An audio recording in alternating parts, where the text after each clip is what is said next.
Hello everyone, I am Tacet and welcome to the Gems of War stream. So today, of course, the main thing that we are going to be doing and grinding out is the new Stormcaller class, the event, unlocking it and getting it near or all the way to level 70. Ideally all the way to, I think I might just spam gems, do the rest of the grind, just so we don't spend all of our gems. But probably throw about 2,000 down and then just do the rest of the grind to 70, because that's when it's viable. Finish out the little event thing, which will be probably our main focus initially, and then cover the video later today on the new hero class. That's probably the game plan as far as what we're going to be doing this stream then. And we do have a decent amount of gems right now, so we are going to just go and use them for this class, because the only two things we really need them for are, as far as that's going to move the number downwards, are class events and factions. And as far as factions, I am going to be needing those soon for factions. However, I'm not going to be needing them until, I believe it's 2 weeks from now. Not next week, but the following week. Because that week we're getting a new, faction that Friday. 2 Fridays from now, 2 weeks from now. As well as a faction event on Tuesday, what I want to do. And that faction event is for WoW. I tried changing over to this to make sure the stream doesn't die, and it still dies. Stream, what are you doing? Okay. What I ended up doing was changing my browser, because I've noticed that Chrome, lags me more for whatever reason. However, it just went down as well on Internet Explorer, or not Internet Explorer, whatever the new thingy is called. That's kind of the same thing that no one ever uses, that I also don't use, but for whatever reason it actually lags me less than Chrome. No clue why, but it does, but apparently not enough, because it still goes down. Weird. Anyways, so that fix didn't work. It was worth a shot. It has somewhat in the past, but anyways, but yeah, that's the game plan of today, is grind out hero class. Oh, also that's just redeem code. Anyways, I already claimed the redeem code earlier, but we'll go hand it out in a, actually, I'm not sure what point we'll do that. Probably once we finish out the event, because I believe we'll be able to get done the entirety of the event. We have a pretty decent option that we could use for it, so it's going to go pretty quick. Raids we'll do later. Actually, did we finish out raids? Also, if anyone's still interested, we're still trying to find 12 people, ideally by next Tuesday. So if you're interested in joining the guild, let me know. If you can do about 1 million gold per week and can do late game raids, invasions, Tower of Doom, Guild Wars, all that stuff. We're actually in bracket 2 Guild Wars right now on the PC version, though we're probably going down because if we don't have a full guild by then, we're obviously going to bracket 3. But if anyone's still interested, let me know. Still have 12 spots left. We've almost repaired the guild. Anyways, let's go and head over to start doing this event and go see the little storyline. I'm pretty sure it didn't add too much, but always fun reading them. We've been reading a lot through Puzzle Quest 1 as well. All the fun little dialogues. Let's see, I'm gonna just move chat over. Hello, Carlo! Hello, Gimme! Hello, Leonardo! Hello, Ludus! Hello, Mehmet! Hello, Haley! Hello, Baumai. Should you get Gob Truffle? For sure. You should definitely try getting Gob Truffle from Amethrax. You just throw a bunch of shards at it, and within 1,000, you probably get one, and with several thousand, you'll probably get to Mythic. Hello, James! Hello, Elite Gaming! Hello, Matt! Hello, Coach! Also, it's good to have 2 of them, even if you're getting it to Mythic. You kind of want to get 7 copies of it generally, either 2 or 7. Hello, Matt. Hello, Coach. And do I think you should get? Oh yeah, definitely get Gob Truffle. 2 of them is a really great combo. It combos into itself, and then you just use it with Farce Troll and then one other option like Hero with Warden or Hero with Titan. Hey, are you up for some mischief? Always. What do you want? I forgot. These don't actually have too much dialogue. These are just the 4 little thingies. I was expecting, like, I don't know why. I was expecting, like, faction. I forgot. Factions have, like, way more. Even though those are still small amount, too. But never mind. But that was a pretty short amount. Normally they say a little bit more than that. That all you're going to say to us today? Let's see. I guess they've been working too much on Puzzle Quest's dialogue. Because they ended up adding 100 quests that all have dialogue. You know, not voice acted dialogue, but you know, like actual text lines.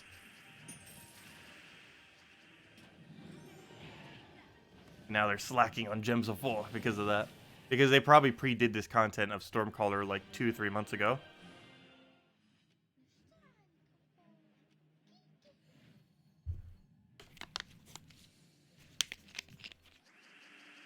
Yeah, no problem, Balmy. And if anyone else has any other questions, this is a great stream for it. And we should be able to go over the Stormcaller by the end of the stream. So I'll go and mention it a little bit at the beginning of the stream as well. You know, just kind of doing an overview of it. And we'll cover the video later today.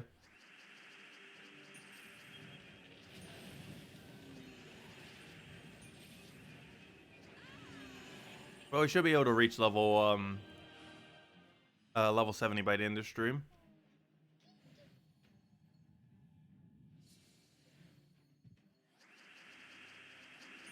Huh.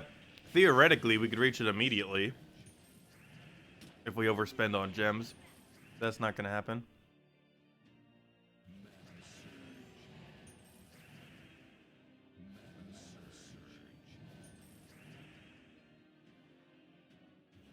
Yeah, getting full voice acting for any game is extremely expensive, though.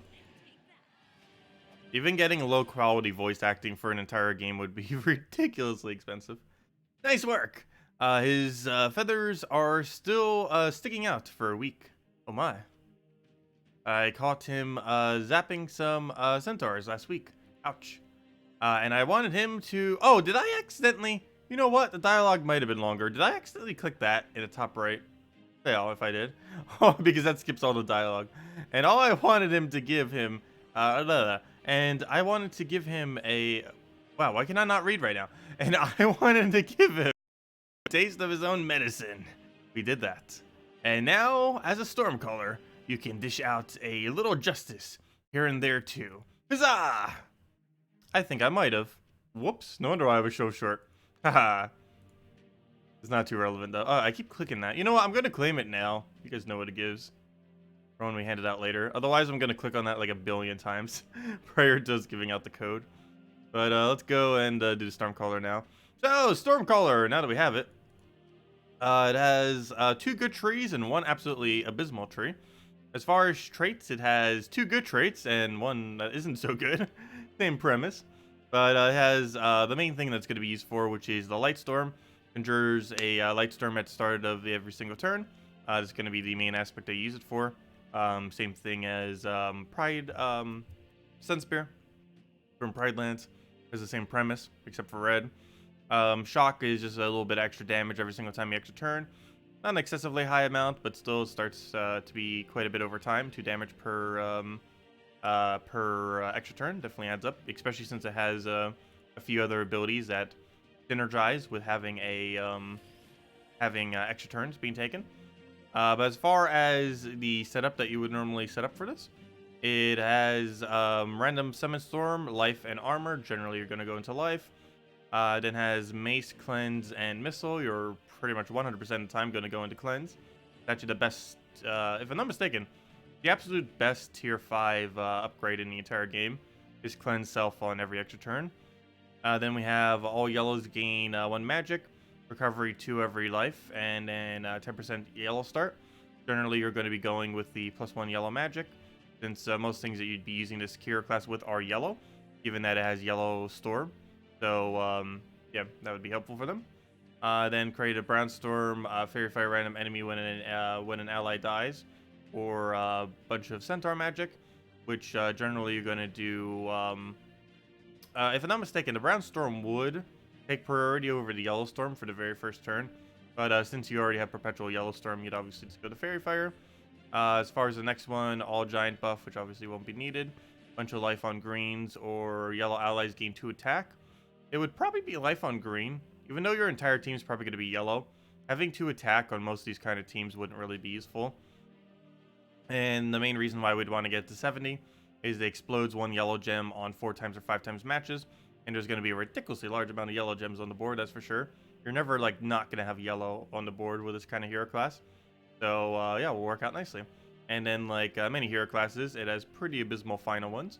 Of them, though, you would end up probably using the Strix gaining 1 attack every single turn, which is the only thing off a wind tree that is useful. So I guess theoretically, if you are going that, you could use the other 2 attack on them as well. Where was the other 2 attack? Oh yeah, it was a 2 attack to yellows. Where'd it go? Yeah, so yeah, I guess you could synergize that into the Strix thing and build them up with a little bit of attack. So the elemental one is more useful, though. It really just depends what you're using it with. But the elemental one magic is definitely more useful than this. But most of the teams you'd probably use this hero class with would be Strix.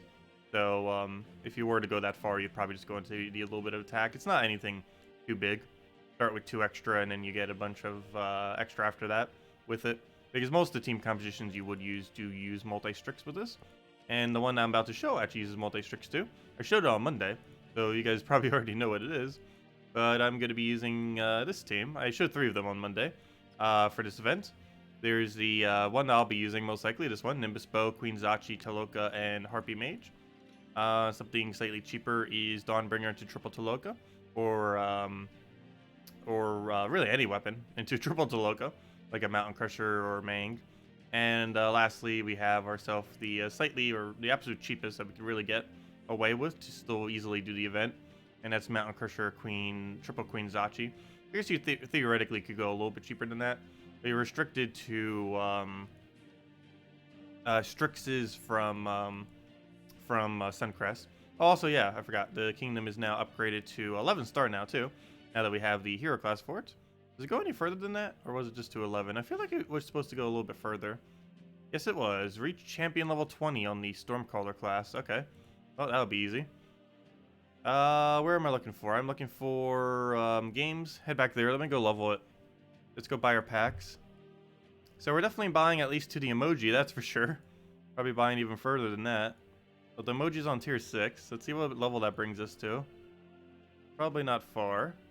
Oh yeah, let's see how many gems we burn. How many gems did this first pack cost? 30? Pretty sure it's 30. Okay, let me wait till the stream catches up. Pretty sure that's 30. I want to keep track of our exact gem cost for this. How many it's going to cost us to go that far. Just for future reference in case I want to do this again. I know it's around 2,000. I just want to see its exact value though.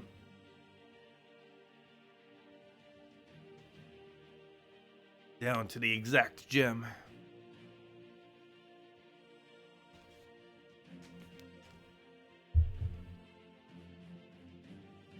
Also, why on earth is the calculator for Windows so ridiculously large now?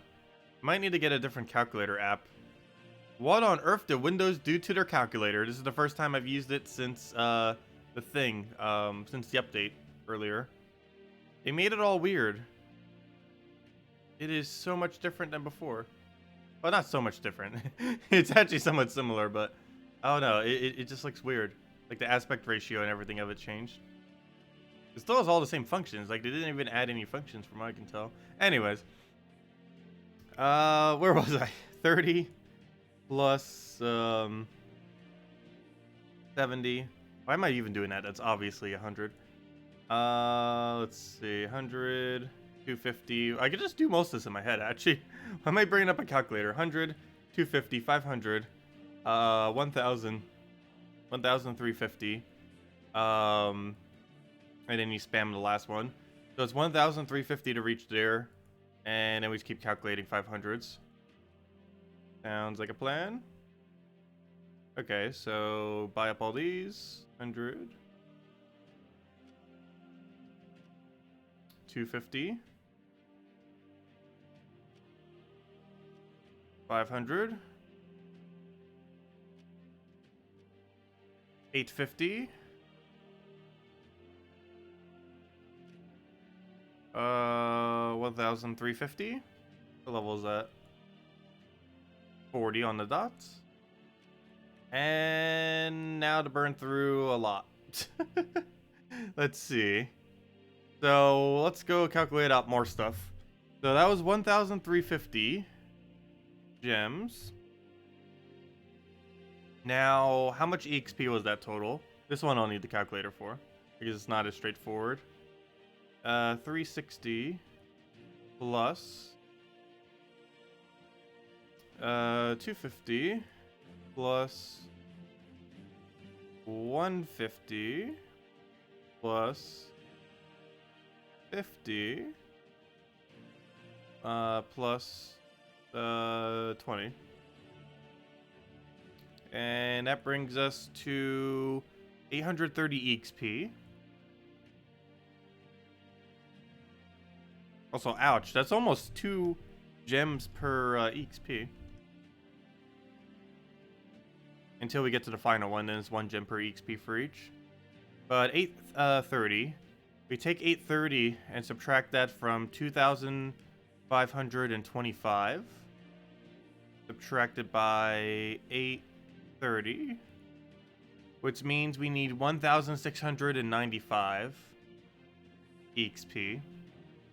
And the easiest way to do that would be to buy the pack 3 times, complete out the event, and then we're there. Right? That seems about right. Could actually overkill it pretty quick. But what if we just doubled it and then, ouch. That cost though.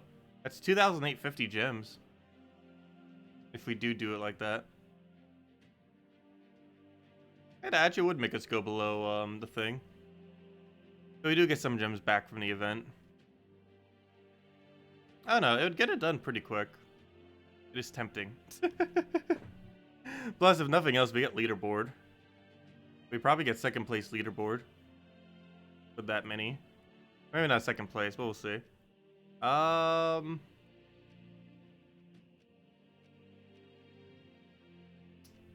Yeah, because if we do it 3 times, we're only going to be 195 short. Which would take like an hour to get that much. Approximately. I guess we'll go for it that way.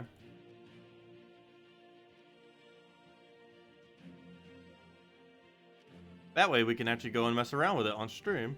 And for the event as well. Get even more EXP for it. So there we go. So that means we spent a total of 2,850 gems. However, if you count all the gems we get back in leaderboard gems, that was probably around 2,500 gems or so. But still, 2,850 gems upfront costs is what it takes to basically get the hero class to level 70 within 1 hour of it being released. But anyways, now we have an ability in sigils. Let's go and use this hero class. And I didn't put the team on copy paste, did I? Whoops. Let me go grab it. That was the whole point of me going to that page.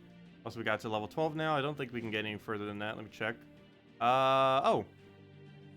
Wait, I didn't upgrade one of them to level 20? Oh, no! That's probably not worth it. To throw down 2 Orbs of Ascension just to get that to Mythic. Did anyone else bother throwing 2 Orbs of Ascension at this thing to get it to Mythic? Some amount of people might have only needed to do 1. But, I don't think that's worth it. So what else are we really using blue orbs on these days? Let's see. What's our blue orb count on? If it's over 10, I might consider it. It's 9. I might still consider it. I'm not sure. That is semi-tempting. But if we just wait for one more yellow doom event, it only costs us 1 orb. Can anyone confirm that Suncrest is just at power level 13? Or is it actually at power level 14? I'm pretty sure it's just at 13. If it's just at 13, I don't think I'm going for it. So if it can reach 14, I think I do. But I'm almost guaranteed it can only go to 13. With how many troops it currently has. Yeah, because it's 22 troops, right? Let me go do a count. If it's 22 troops, we don't do it. If it's 23 troops, we do. Let me double check. Otherwise, I'm just waiting for next yellow doom, and then we'll just use 1 yellow orb on it. I mean, not yellow orb. Why did I say yellow? I mean blue orb. Probably because it is yellow. Let's see. I'm pretty sure it was 22. It's 8, 16, 20, 22. Okay, yeah, we don't use an orb, double orb on it. We'll wait until we get next yellow doom, and then we throw 1 blue orb on it. And then we get it to 13 stars, so we don't have to waste 2 blues. That'd be a bit of a waste, just to get that to a 1 kingdom upgrade. But, yeah, let's go. Oh, did I forget to... forgot to go copy and paste the team again. Let me go do that. Where'd it go? This is the one I'm looking for. Manage. Copy. Games. And let's go and fight now with this. We could run this through the entirety of it, even the earlier battles. Paste team, and obviously we change our class. Stormcaller. Also, that means we can now go customize it. So, what do we need here? Life. Cleanse. Yellow get magic. Very fair when something dies. Extra attack for yellow. And then eventually explode. We'll have pretty soon. Okay, let's see how this goes. Only slight issue with this, we do not have half mana start. Actually, everything has a relatively low mana start. Once we get it going, it's going to be fine. Just that initial getting going process. Also, what's Harpy Mage? Maybe we should set to a +2 yellow, +1 red. Does that exist? Regardless of what that -1's to, I might want to set my banner to that. But let me see. Does that banner exist? What color is it if it is? I'm looking for a +2 yellow, +1 red. Yes, it's -green though. It's probably worth it. It depends. What is 75% of 14 in Gems of War? Does it round down to 10 or 11?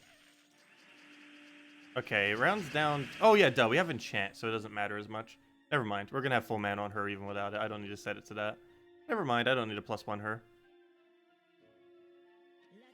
I completely forgot. There we go. Okay. And Nimbus Bow just feeds us up, and Antiloka clears. Yeah, this should be fine. I forgot. She's gonna probably have full mana. Because I forgot that she also gains an additional 2 mana, meaning she only technically needs 2 mana to get to full. And with the explosions at the start of battle, that's probably going to be every single time. Oh, this is going to be a fun event then. This team actually has really, really good synergy for this kind of event. Because the stats don't get so high that this team would stop working. There's no point where this team would stop working with the stats that are within this game mode. Yeah, this is going to be a super easy game mode. Good thing we threw down gems at it. This is going to just be like free XP. At least these earlier battles. Obviously, the later ones have more stats. But still, even with the higher stats, it should still quick kill with all the potion effects. Especially since we got so many extra stats, too. We bought so deep that we're that will help us out quite a bit. But yeah, if we can we might actually do all of the battles for once. Normally, when there's a class event, I don't bother doing all of the battles because they are just too time-consuming. But this time around, I don't think they will be. Between potion effects and the fact that this team is just so good synergy-wise, at least for doing an event like this, that yeah, I don't think we're gonna need change. The only problem is it costs us 2,850 gems. But oh well, we have enough to spare. And if nothing else, we get to repair some leaderboards, or some of our orbs from when we didn't have any orbs from when we had a smaller guild. So we finally got raids done. We got raids done this week. I don't think it's currently done yet, but it's so close to being done that we're easily going to get it done within 3 days. Even though we only have half a guild right now. We're a little bit more than half a guild. Also, sorry, I missed so much chat. Let's see. Hello, James, if I didn't already say hi. Yeah,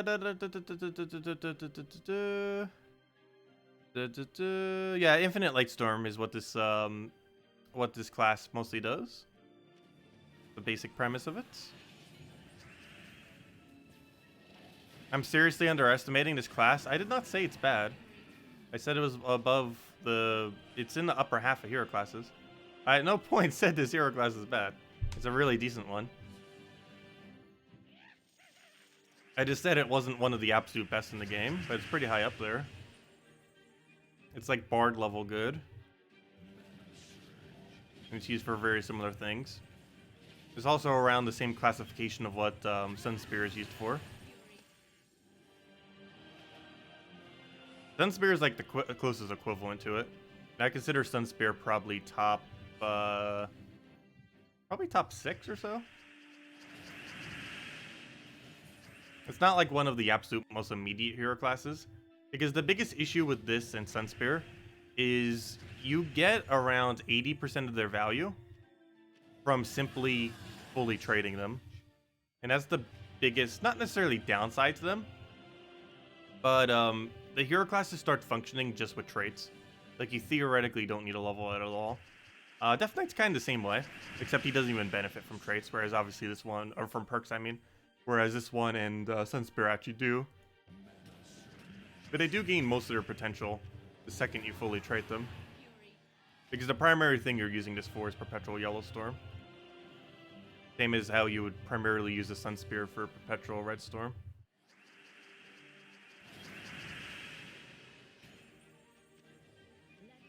I should probably be casting now into Loka. Why do I keep casting it on weapon? Or not on Toloka, I mean on Queen Zachi. Why did I say Toloka? I was like thinking Toloka, but I mean I was thinking Queen Zachi but said Toloka. Toloka's the one underneath. The one that's kind of like a Rowain, kind of? Not exactly. It's actually less damage than Sunbird and Rowain. If you're later in the game. However, it's still a decent amount of damage.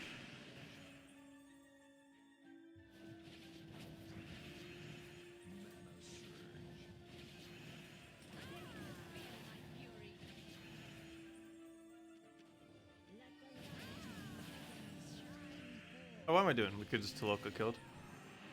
Toloka's not going to be as good of a damage source once we get a little bit deeper. I might actually switch to double Queen Zachi.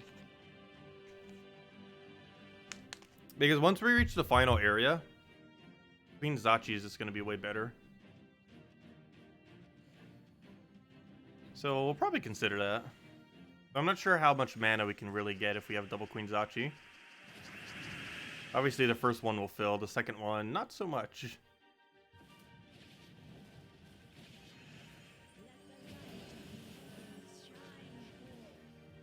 I gotta be careful too. My weapon creates yellow, and I can accidentally give Valkyrie a full, or not Valkyrie, a Valraven, I mean, a full times mana. I gotta be slightly careful that I don't accidentally do that. That'd be a pretty big fail. I accidentally just give it full mana.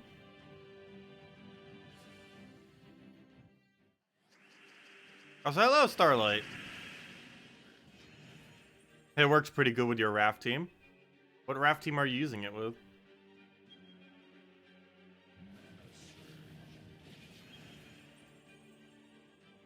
Raft is an extremely good troop that I honestly hate using. It makes for some really fun teams. I just really hate his playstyle. Oh no, it's something about the troop I never really cared for. It's mainly because you're putting the troop that your team is most dependent on in first slot. Which makes sense when it's like Mang Titan or something. But when it's something so flimsy as him, I just hate doing it. You know what? Whenever we're in this situation, I need to actually not do the Nimbus Bow. There's too high a chance we might accidentally let the Valraven escape.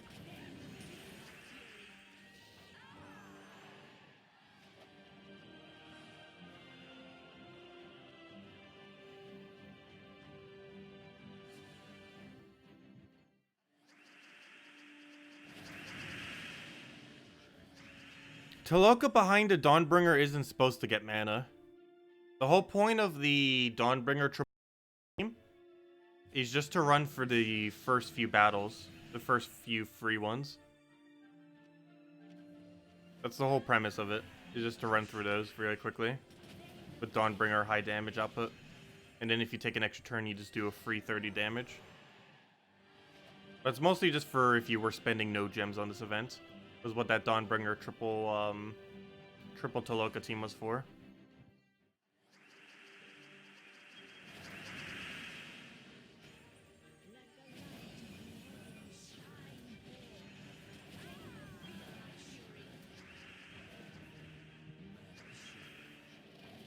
This works out really nicely.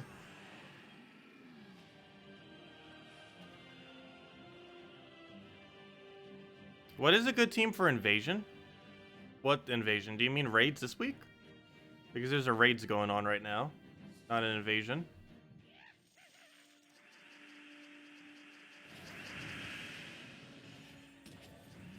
And the team that you would use is mostly just any combination of Glaceon, Bloodhammer, and all the Skull Spam troops combined with the Skull Spam raid troop this week that we have. And you pretty much just build pure skulls with a Mang up front.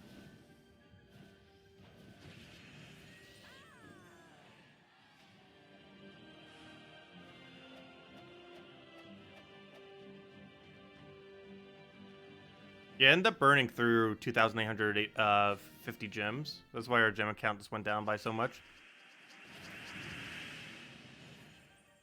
Also, hello, Corn. Hello, Leonardo. Do you know what happened to the offer calendar? They did it once and then didn't do it again. I'm surprised they didn't do it for Talk Like a Pirate Week, since they kind of seem to have a lot of other stuff going on related to it. They're probably still doing it. They're just doing it really occasionally. The next time they'll definitely do it is for the probably for the 5-year anniversary week of Gems of War. I would assume they would do something kind of similar again. But yeah, I'm not sure why they didn't do it for this. It seems like they were kind of planning on it, but then didn't. I'm not sure.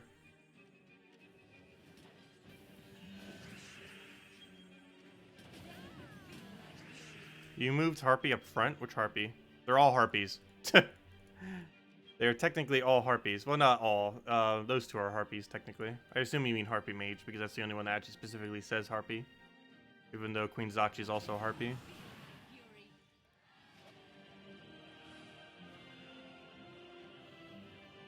So hello, Zeddicus. Welcome. Happy Friday.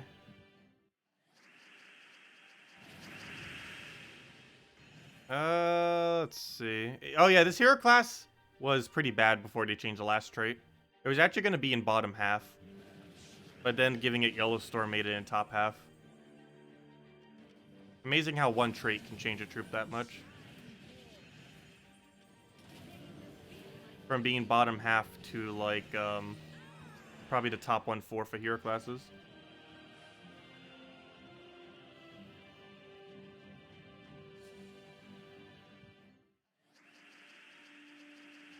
Did my guild get to Portal 10 yet? I don't believe we got the last reward, but we have 3 days left, so, and we're at the final thing, so we're definitely going to get it by the end of the week. I'm not sure if we're exactly there right now, at this exact moment in time, but we definitely have it in 3 days from now. Even with only half a guild. Let's see. What am I looking for? I'm looking for, raids. Okay, we're not there yet, but, yeah, we're obviously going to be there pretty soon. If not today, tomorrow. Probably tomorrow. Yeah, we'll do our battles today, and then my guild will probably finish it out tomorrow on their own.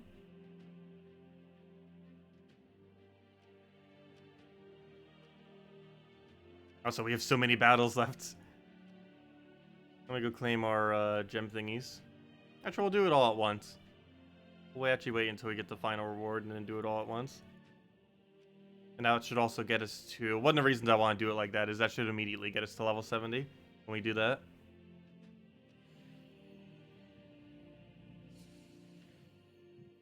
Because I believe we're at 68 right now. And obviously we're gaining 2 XP per battle.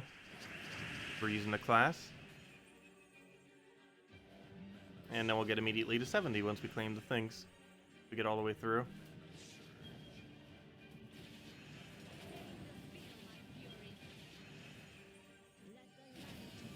I probably would have hit yellow. It did not. That won't matter. Oh, there's our 20 gems for today.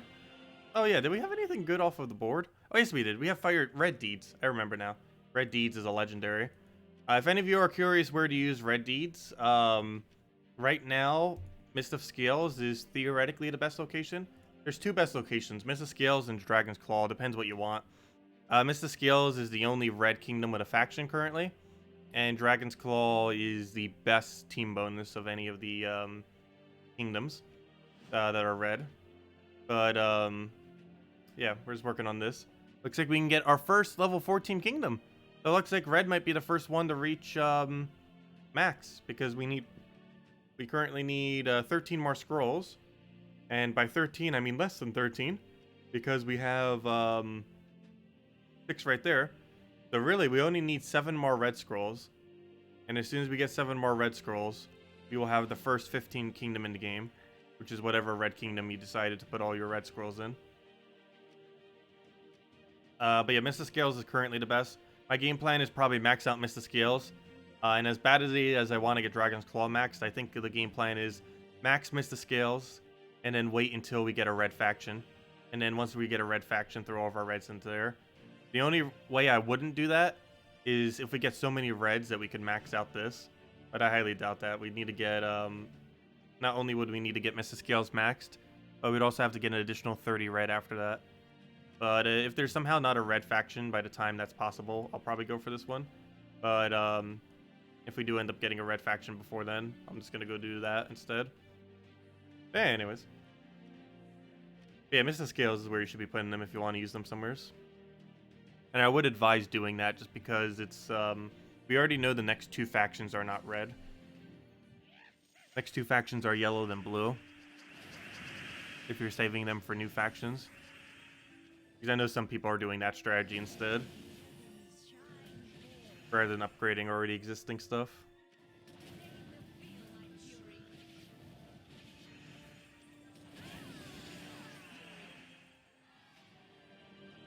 You've been running Doomed Glaive, Harpy Mage, Zachi, and Taloka? Doomed Glaive. I guess we could.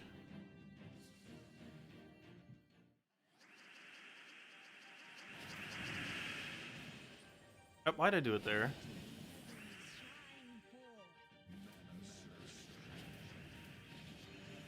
I'm just thinking, what does Doomed Glaive actually convert? Isn't it green to brown? I guess we could do that into an Explosion Storm, hope for extra turn off of this, and then have a bunch of browns on the board. Because right now, as you can see, we have Brown Storm. And the reason for that is because of the cast of, what's her name? Of the Harpy Mage. Oh, that's funny. We actually double killed right there. Because our Taloka does 10 damage, and our hero does 2 damage. And we somehow got into a situation on that previous battle where it was enough to kill. That's pretty funny. That is going to be excessively rare. That'll probably be the only time we do that all stream.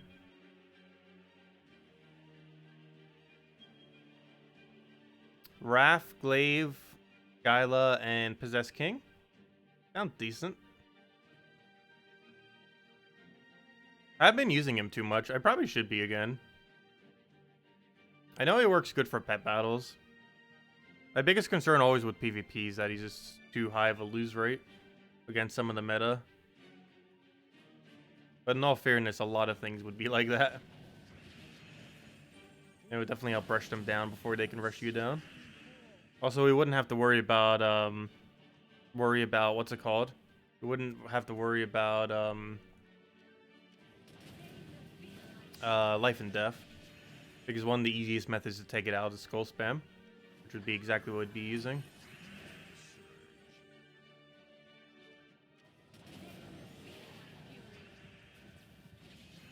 Your daughter's account, let's see. Yeah, your daughter's account has gotten a mythic this week from buying into the raid. Yes.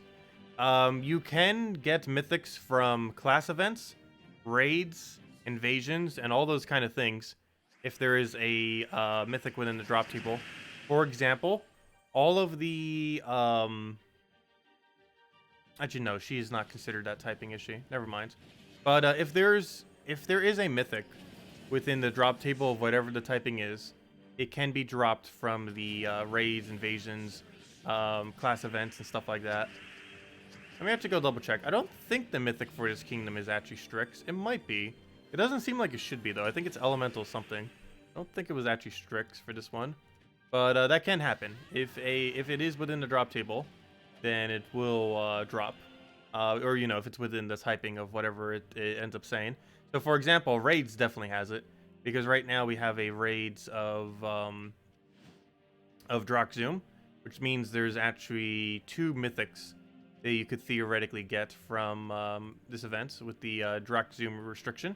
You could end up getting Obsidious, and you can end up getting Fallen Valdis. Those are the 2 things that you could theoretically get from opening these packs. It is excessively rare, though it is technically possible. I think I've gotten 3 or 4 mythics so far off of just buying packs for stuff. They're very, very, very rare, and that's over like the course of a year. They're very rare, but they do occur. So whenever it says 10 kingdom troops here, assuming that kingdom does have a mythic, and this one actually has 2 mythics, then you will have a chance of getting a mythic. It's around the chance of opening a gem key, so it's only like a 0.1% chance or so. It's somewhere around there. But there still is theoretically a chance. But yeah, I don't believe there is one for the class event, though. Because if I'm not mistaken, this event does not actually even include her, does it? Because she would have to be a Suncrest Strix for this to actually have her show up. So this is everything. Oh yeah, she is a Suncrest Strix. Yeah. So doing the class event and opening a bunch of packs like we did, we didn't end up getting her as a mythic because obviously the chance is very low. But you could theoretically get Phoenicia randomly from opening a bunch of packs for the class event. We spent 2,850 gems and didn't though, so be mindful of that. It is excessively low chance, though it is theoretically possible. The only things that wouldn't be able to drop there is Bladewing, Harpy Mage, and Queen Zachi. And the reason for that is they're exclusively only in Underworld. But everything else here that you see would be droppable from opening the current class event stuff. None of it's really useful, except maybe hopefully randomly getting Queen Zachi. Or more copies of Taloka if you didn't already get Taloka up. Anyways, let's go back to it. We've got a ways to go. Still have like over 80 sigils. So we started with like 94 or something. So it's not that bad. If it'll ever load. Why is it taking so long all of a sudden? Loading, loading, loading.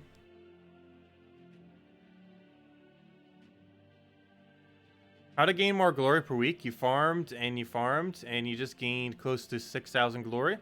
Generally, the easiest way to gain glory is ignore trying to gain glory. Do your daily factions and just farm like crazy once a month for the 3 days that the faction event occurs.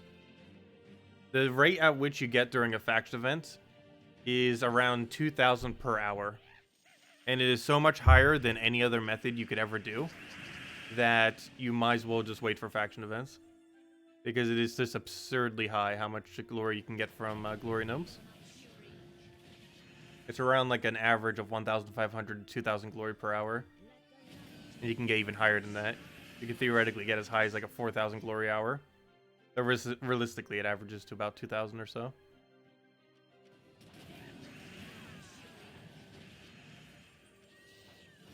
The rate is just so much higher during gnome events that you pretty much don't really ever go out of your way to farm it at any other point. You can farm it simply during a gnome event and have enough glory for an entire month. Even if you were to get no other glory through any other method. So your next best bet as far as glory rate is actually factions, oddly enough. Factions have a decently high glory rate when it's not a gnome event. You can get as high as a few hundred glory per per faction. Actually, a little bit more than that. Because just the final chest alone could give you a few hundred glory. But you also get glory throughout the delve. Not that much, but it adds up. And it's quicker than PvP. Doing factions is more... Of course, you can only do 3 of them per day. But factions do give a higher rate of glory than PvP. Assuming it's not a gnome event.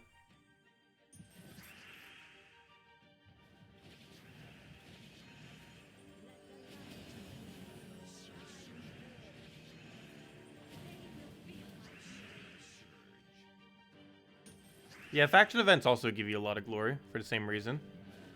Mainly because it's basically the second best rate of glory in the game. The best rate of glory in the game is farm gnome events like crazy. That is exponentially better than any other method in the entire game. Though the second best method is do factions when it's not a faction event.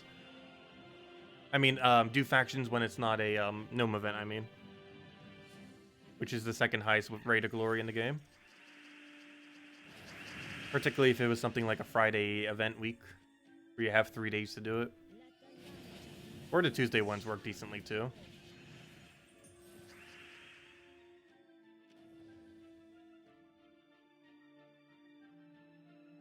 Which faction gives you the most glory? Generally the ones that just have the biggest multipliers. The 2 main ones you'd want to do are either City of Thieves or Silver Necropolis. Those are currently the 2 highest yielding factions in the entire game. Oh, you better not get enough yellow to escape. He's chaining so much right now. There we go.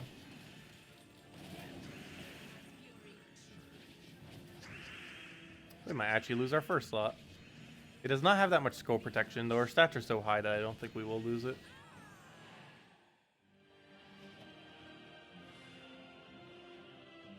We still have 80 battles left.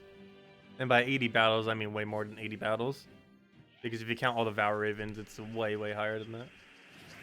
Probably closer to like 160 more battles. But they're going so quick that that's actually not really too big a deal. I'm curious how quick this will actually work on the final area. And we're already all the way through.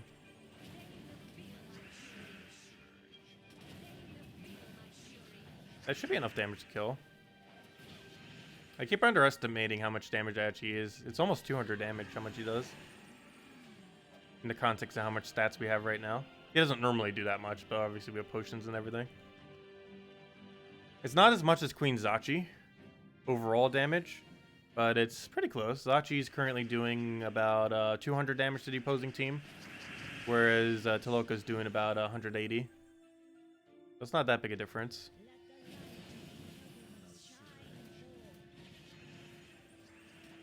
And that always needs to be targeted. Ooh, we could accidentally give him blue. Oh wait, never mind. I don't need to target him. I forgot. This weapon does silence to first slot. I don't ever need to target him. I completely forgot about that.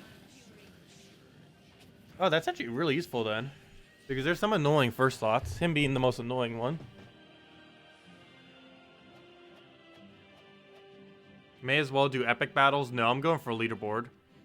Normally I would, if we were doing this many. However, the synergy for this delve is so ridiculously good that I don't think I'm going to bother wasting my sigils. I think I'm actually going to use all my sigils for once. This would actually be the first time ever I use all the sigils if I was to do it for this event. And by all my sigils, I mean buying like multiple packs of the final pack and then still using all the sigils. I never have before, just because it takes too long. But with this team, I don't think it's going to take that long. It's going to take a while, obviously. It's not going to be quick. It's still going to take us like a few hours. But it's not going to take us more than a few hours, I don't think. Which is pretty quick for this kind of event, if we were to throw this many sigils at it. What is the best hero class? Titan. Situationally, some other hero classes could be better. But as far as overall value, Titan is the best hero class in the game.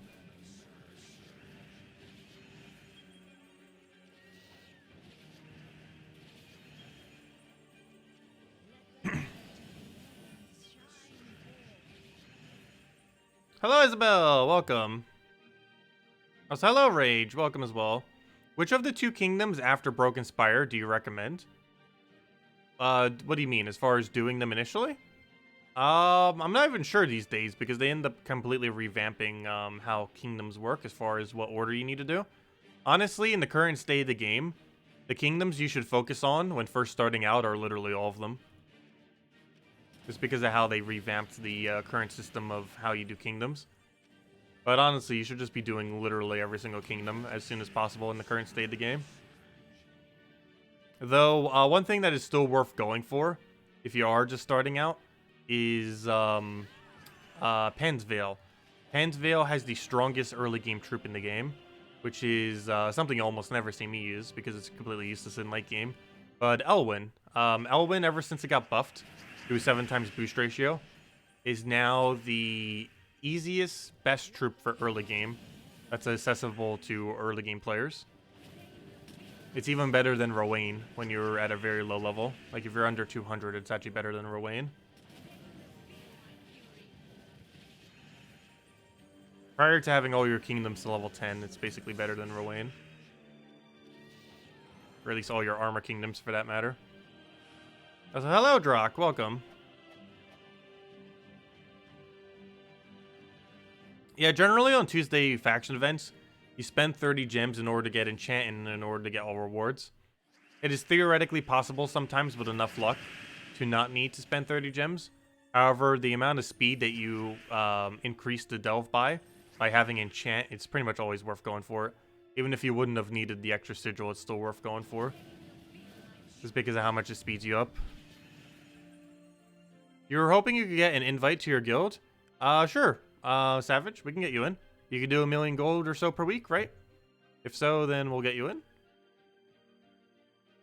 But yeah, I'll go do that right after this battle. Sorry for the delay. I'm reading chat really slow today. Let's see. I'm still a little bit tired from yesterday. That's why I went to bed like a little bit earlier. but still end up getting tired. The other inverse issue, though, is if I sleep too much, I'm also extremely tired. Sleep too little, you're tired. Sleep too much, you're tired. Hard to get like that in between. But yeah, we'll go invite you right now, Savage. Welcome to the guild. We'll go get you in literally right now. Go back. Guilds. Guild admin. And if anyone else is still interested, we have 11 spots left, and we're still trying to fill it up before Guild Wars next week, ideally. Invites. Oh wow, you actually got a pretty high thing too. Nice. Oops, I almost just clicked fight you. No, we do not want to fight. We want to ally you. There we go. You have been invited to the guild. There we go. And yeah, that should bring us to 19. Yep, we're at 19 now. Because obviously he hasn't joined yet until he clicks the button thingy. Okay, let's keep going doing this event. Oh yeah, why am I checking to see if we're on leaderboard? We're obviously not going to be at leaderboard yet. Though we will be soon. Looks like a lot of people at 54 right now. With our current amount of battles, let's see, that's 80. That's at minimum, absolute bare minimum, 140 battles. With 140 battles, that would bring us to 175 champions defeated, which would currently be second place. So that's going to change, obviously, once more people do their battles. But as it currently stands, we'd be in second place if we did all of our battles. Or somewhere around that general top few area. That's probably going to change by the end of this weekend. But that's about where we would be. Gotta be really careful that we don't accidentally die, though. If we accidentally die, that could cost us a whole position on leaderboard.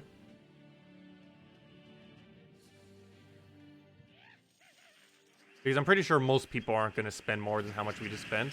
Unless they're going for, like, first place. I don't think anyone else is currently contesting first place, other than the person who's currently in first place. And if he's the only one that's going to be going for it, then there's going to be like a multi-way tie for second.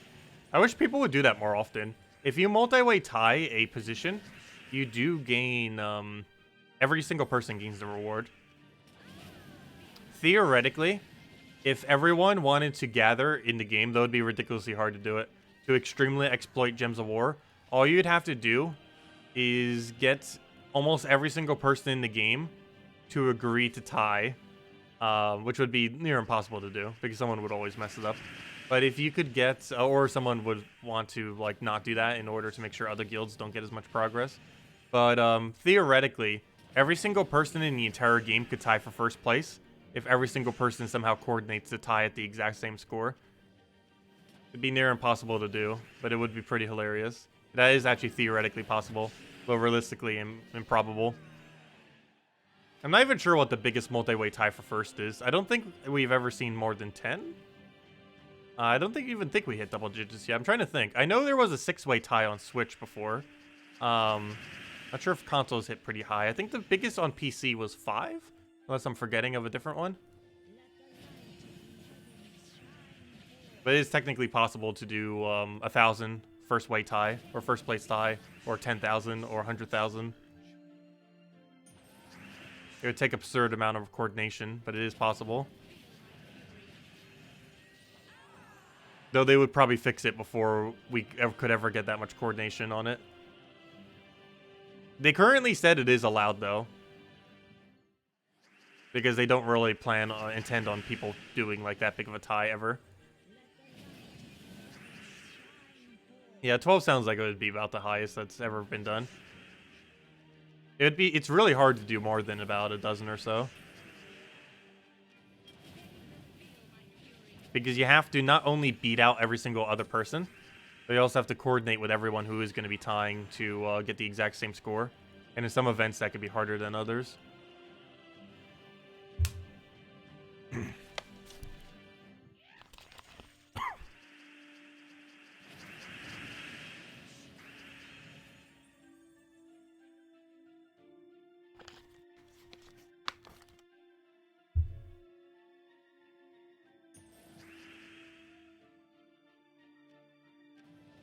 I feel like the hardest one to probably get a multi-way tie in is raids.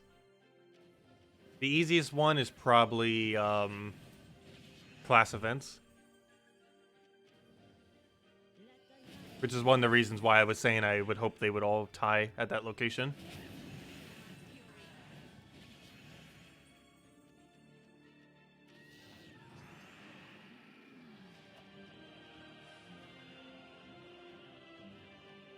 Actually, with that being said, let me actually give Nimbus Bow, or not Nimbus Bow, but our hero slightly more durability. Because if we're going to be running it like this to try to make sure it doesn't ever die, I should probably make sure it has more durability rather than attack. So let me give it 4 life every single time we take green. For that reason. Just to make sure it has a better chance of not dying. I will keep the 1 magic, though, instead of the life recovery every turn. Okay, that should be fine now. But yeah, I'll just give it a little bit extra life, just in case. Because if that dies even a single time, that could cost us an entire leaderboard position. Potentially.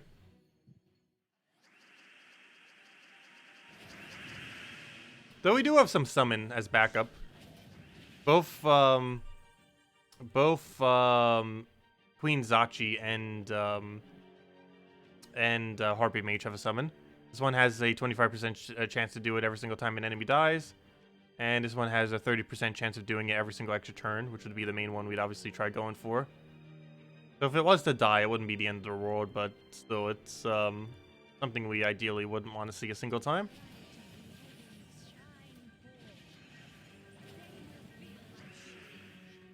Keep forgetting we could silence. Go.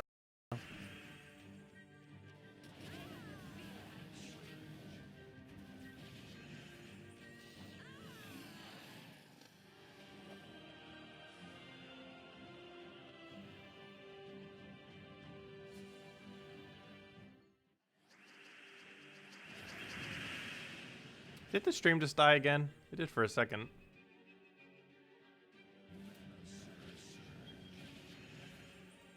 Put Harpy Mage in first slot.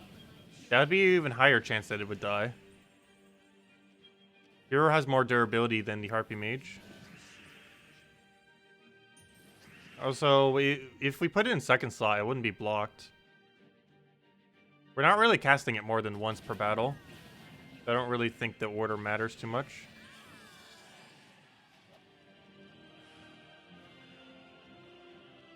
But yeah, it would give us a little bit more of a mana spam.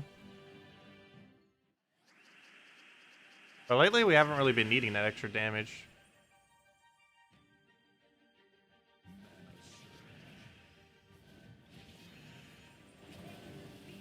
Because we could just keep spamming Queen Zachi's damage instead. Because casting this does not actually do damage. Which is one of the reasons why I have it all the way in last slot. Everything else on our team does do damage if we cast it. The Queen Zachi, the Harpy does not. It gives us a lot of mana, but it doesn't give us damage. Oh, we did reach all rewards. Oh, I didn't even realize we're already on the final tier. Wow. Well, let's go claim it then. Wow, level 71. Never mind. We skipped right past 70. Nice. Well, we're already at 71. So yeah, I was right. It took an hour.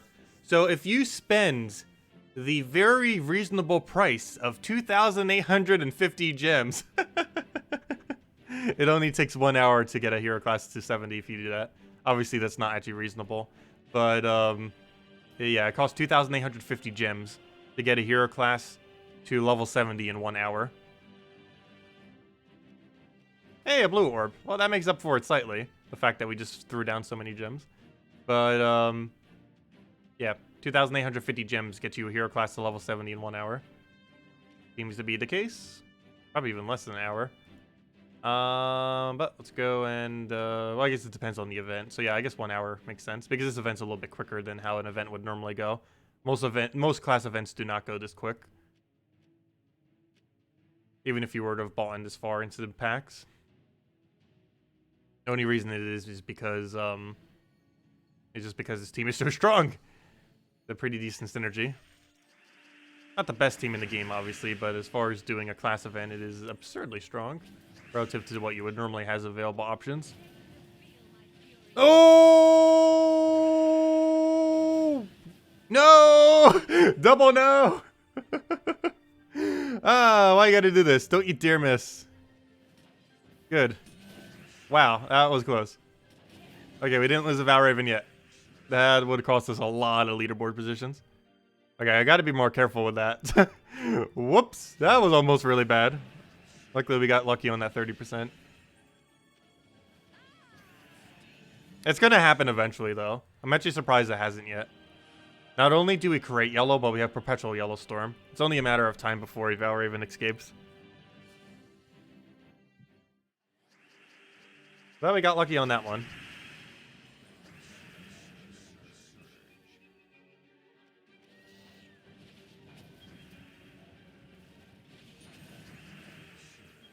I keep forgetting, we actually do 12 damage per extra turn. We can be utilizing that to do quite a bit of damage.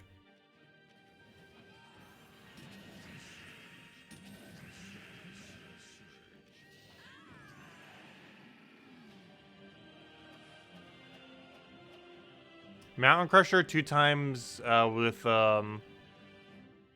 Izachi. Or with Toloka, I mean. That wouldn't have as quick of a start, though.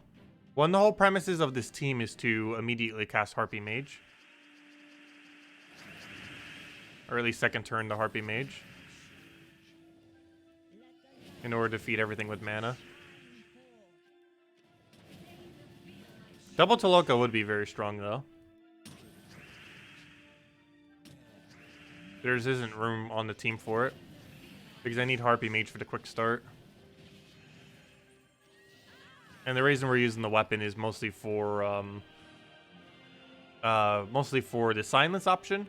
And because it's generally not going to miss. This is a 4-time Strix team. Also, doing it with this weapon like this also allows us to use this rather than Titan or something. Obviously, one safer way to do this team would be using Titan first slot. However, the problem with Titan first slot is we don't gain EXP towards this hero class. It's one of the reasons why we're not doing it like that. Oh, no! I thought that wouldn't be enough mana for him. I don't have any way to kill him. Okay, let's do this and hope that's lucky. No! Again! Wow, how are we... No! Again! How are we getting so lucky? It was a matter of time, though. He finally escaped. Rip. That was a mistake. That was funny, though. Didn't think it would end up getting that mana with how much blocked it was. The struggle of Yellow Storm. But we only lost one so far. Hopefully that's the only one. But that could cost us, like, multiple leaderboard positions.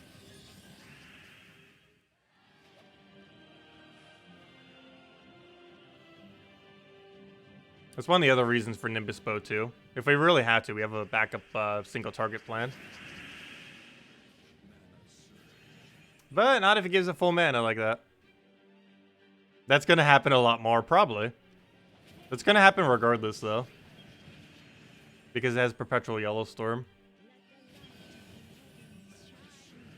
We don't have to use this hero class. However, the amount of EXP that we're going to gain towards it by using it, it is worth using it. Even if we lose a couple Valravens and we lose a whole position or two on leaderboard because of it, it's still probably worth it. Just because of the sheer amount of EXP we're getting towards this hero class. Because we're getting about another 120 EXP per hour from doing this. Because we're winning about twice per minute. Actually, never mind. Twice per minute would actually be 4 XP per hour. I mean, per minute. Wait, how quickly are we winning these battles? Let me go get a timer set up. Timer, where are you?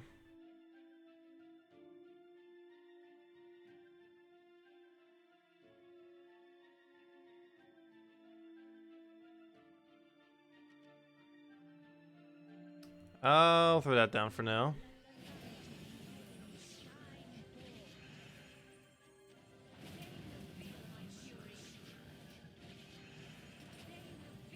We could always go Essence of Evil first slot. Mwahaha. And just throw Essence of Evil at the Valraven. If we really wanted to go anti-Valraven. Actually, that seems very tempting. Now that we just lost a Valraven. It'd be slower than Nimbus Bow, though. This is the only problem on all the other battles. But it would be a almost guaranteed chance Valraven will never do anything to us.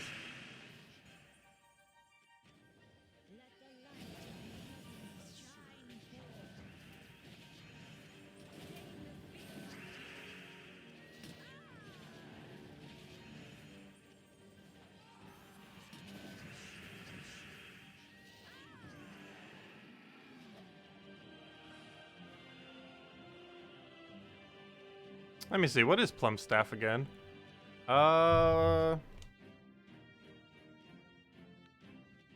Damage to an enemy boosted by Suncrest allies. Then create a mix of yellow and purple. Oh yeah, feeds back into itself. But we lose silence. Does this not? Doesn't this lack the silence though? Or does it still have silence? It does not have silence, but it does feed back to itself. So what's the second color on this? Green and blue. It feeds into loco. I think I'd still stick with this. Because one of the other reasons we're using this is for its silence. You can't silence the Valraven, but you can silence the Corvash, which is the main reason why we're going for something like this. Because there's a great Corvash counter, as we'll see in this battle.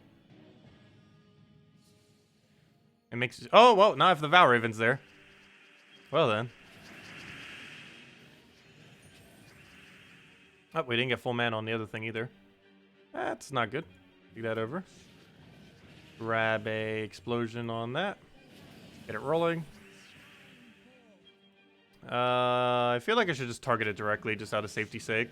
Since it's in first slot. Don't need another Valraven escaping. One should be the max.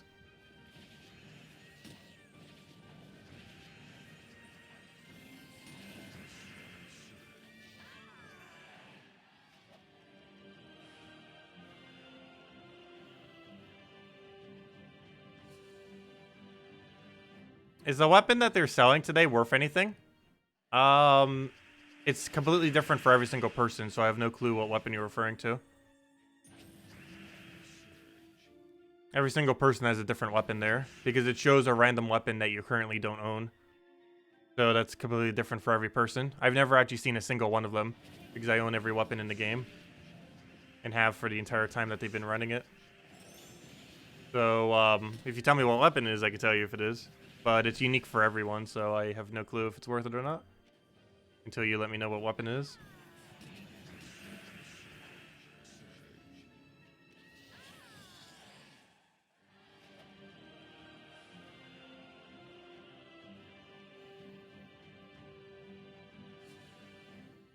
The silence could backfire. But then we could just not use the weapon in that situation. Or use it as the final kill for Valraven.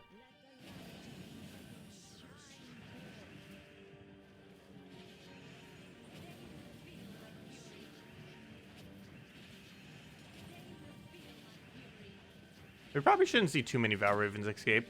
Though with the sheer amount of battles, it's probably going to happen at least one more time. Oh, that might die. That we don't want. Well, let me kill that out. How did we not get full mana on anything from that? There we go. We almost lost hero.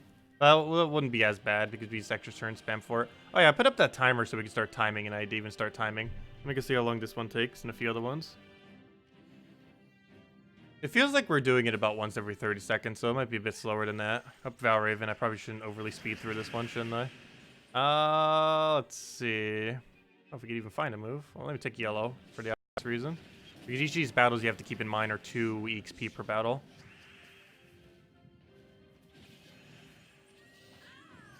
And it's taken us approximately 35 seconds per battle, it looks like.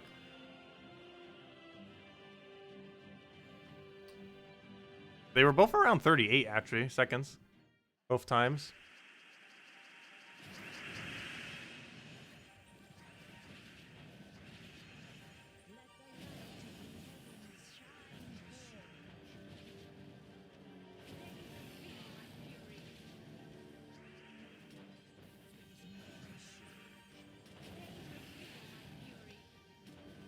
There we go. Finally got one under 30, kind of.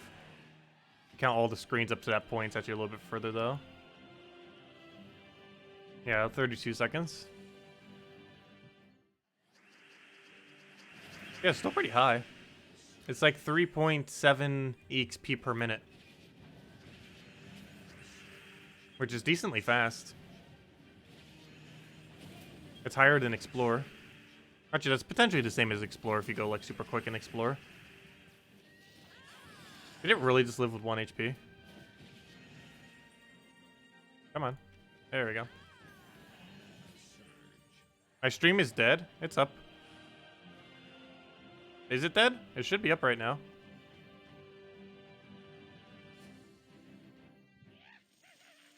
Valraven. Okay, we can stop timing it now. I think we kind of know about how long it takes now. He's blocked by 2 yellow. Hopefully he doesn't escape this time.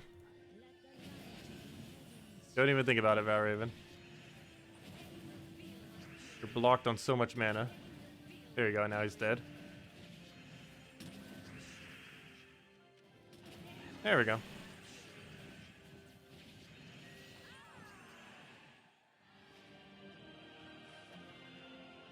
No video, just audio? Click refresh if it's doing that. If it's just audio, click refresh. That should definitely fix it.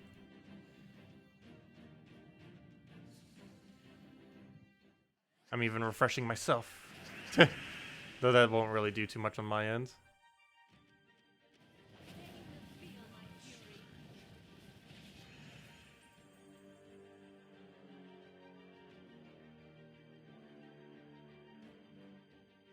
From what I can tell, it looked like it was still doing video the entire time. Even after I clicked the refresh. Though the viewership did just spike downwards, that's weird. Huh. Go figure. YouTube, stop being like this. Actually, it's probably more so my connection. I am, as I mentioned earlier, probably getting a new internet setup probably in the next like few months, and hopefully it'll be better.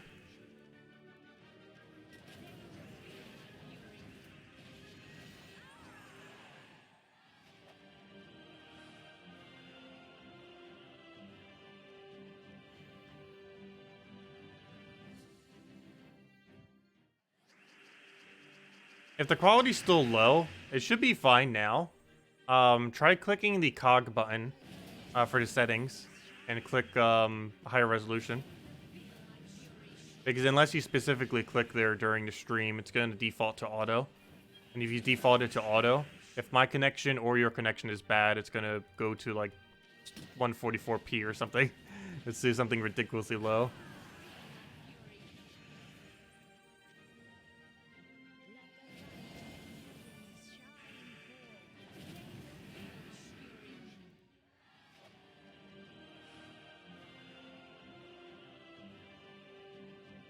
We're still not on leaderboard yet, surprisingly. Though obviously we will be very soon. Oh, wait, never mind. Yes, we are. Duh. I was looking at the wrong number. Actually, what number was I looking at? Both the numbers are above. But yeah, there we go. Leaderboard time. Should be able to make in this little general area. We did lose 1 Valraven though. Means that will hurt us a little bit. But hopefully that's the only Valraven we'll lose. It's probably only cost us a position or 2. Also, there's a good chance other people lost at least 1 Valraven.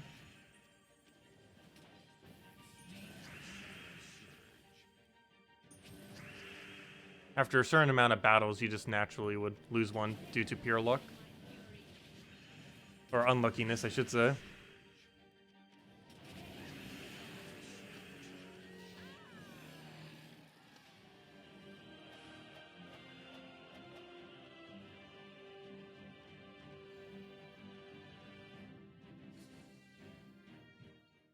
Squirrel?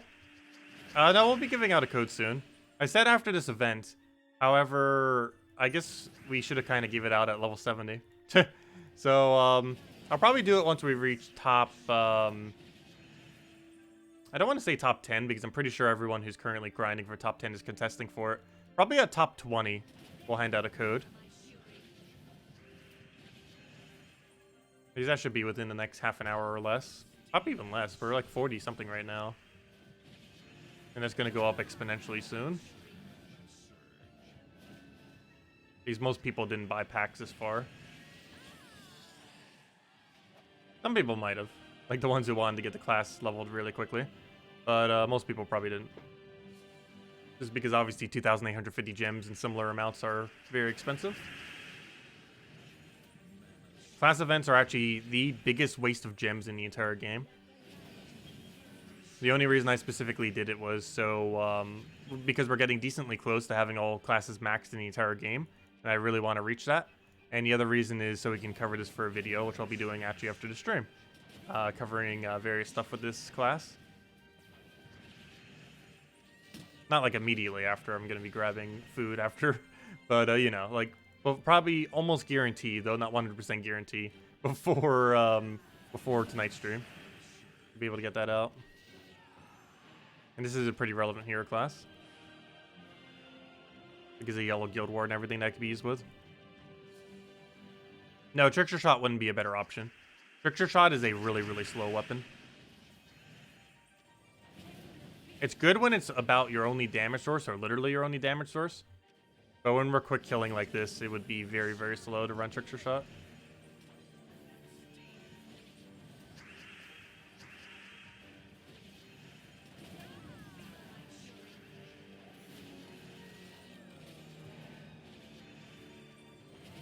Trickster Shot's only good if you're going to be casting it like 3 to 6 times in a battle. If you only need to cast it like once or twice, Trickster Shot is near pointless.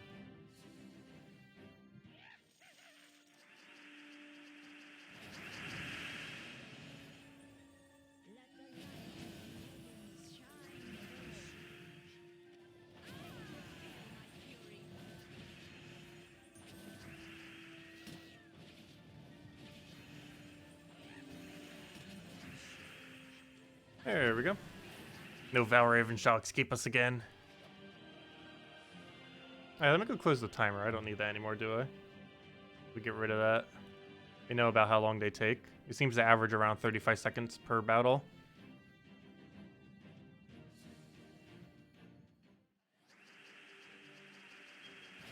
At least with the amount of stats we have. We have 3 potion effects. We actually have 21 to all stats right now. That's why it's going a little bit quicker.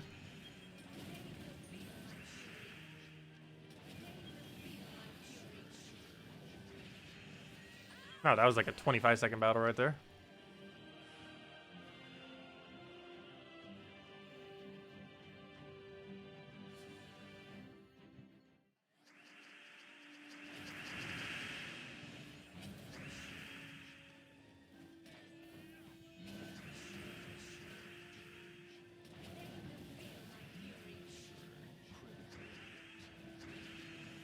And that should be Taloka clean. Actually, I could have done it with her too, but there we go.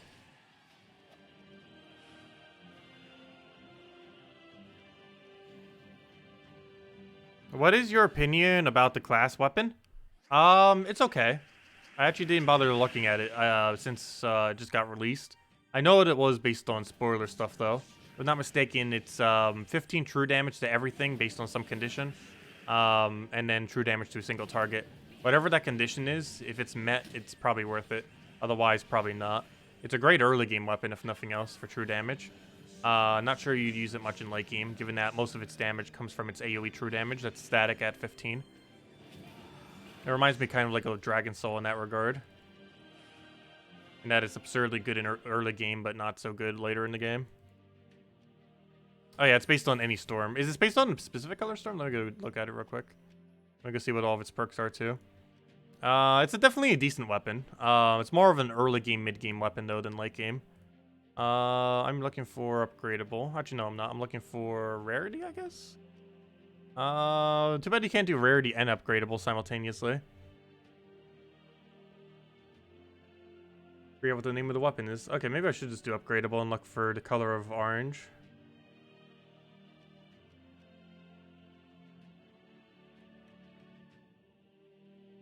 Oh, never mind. I passed all the upgradables. Where is it?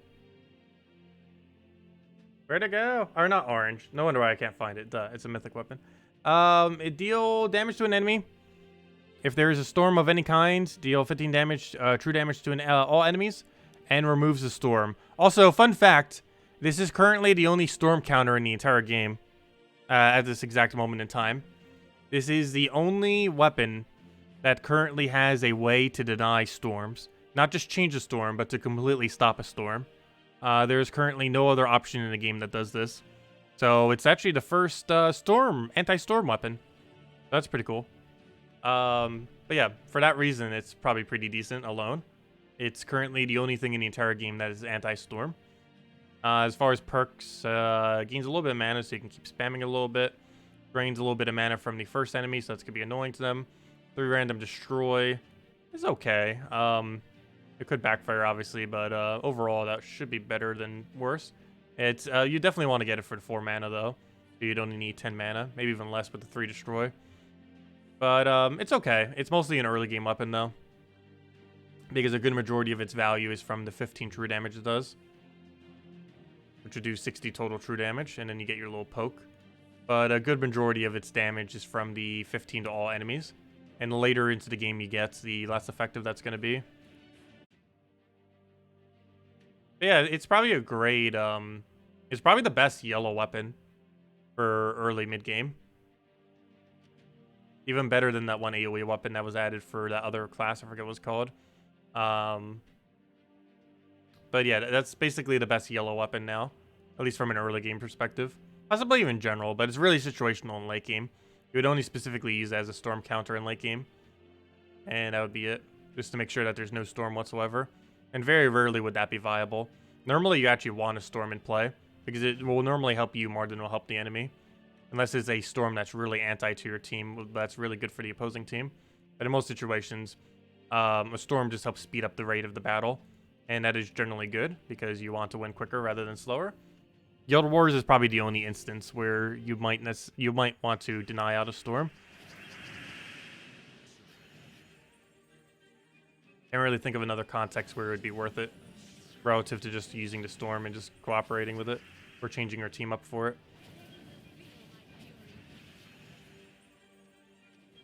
That's gonna be annoying. Oh, but why did I just not target him in case we got an extra turn there? Whoops. That was a weird move. Not sure why I didn't target him.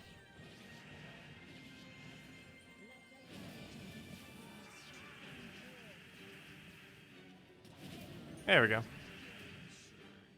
Yeah, Dervish hero class. I was like trying to think of which hero class that was from. I couldn't think of it. But yeah.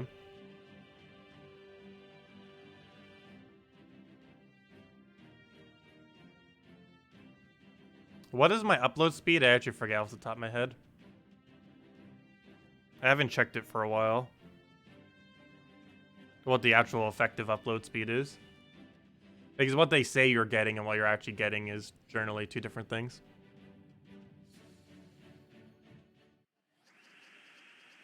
Obviously, I can't test it now while streaming. That would give really inaccurate results.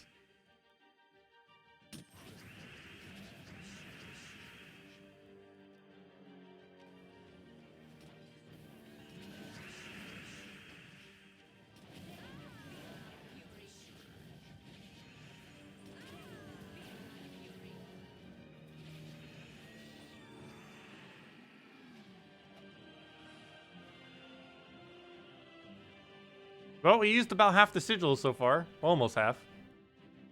Let's see, how far are we to 20? Wow, there's a multi-way tie in 18. I guess that's how far you buy up to tier 6. If you buy the first 6 packs, I'm pretty sure that's as far as you get. Based on the multi-way tie that's going on there. It looks like some people lost 1 Valraven. Every single person that's 70, except for me right now, ended up losing 1 Valraven, it looks like. Because it looks like they were supposed to be 72, but then lost a Valraven.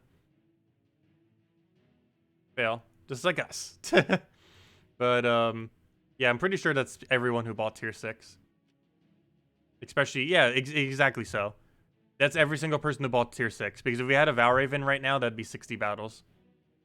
Or 70 battles, like the people who lost, who's currently at 70. So everyone right here, who we're at right now in this area. Oh, that means if we do 1 battle, or 2 battles, we immediately take top 20. Well, we made top 20. No, we're about to. 2 battles, we will. But, yeah, this was every one single person who bought tier 6 for the emojis. And the 70 people just lost 1 Valraven. And these 68 people probably lost 2 Valravens. The 72 people didn't lose any. How many people did it perfectly then? 1, 2, 3, 4, 5, 6, 7. 7 people did it perfectly. As far as that category is concerned. Anyways, let's keep going.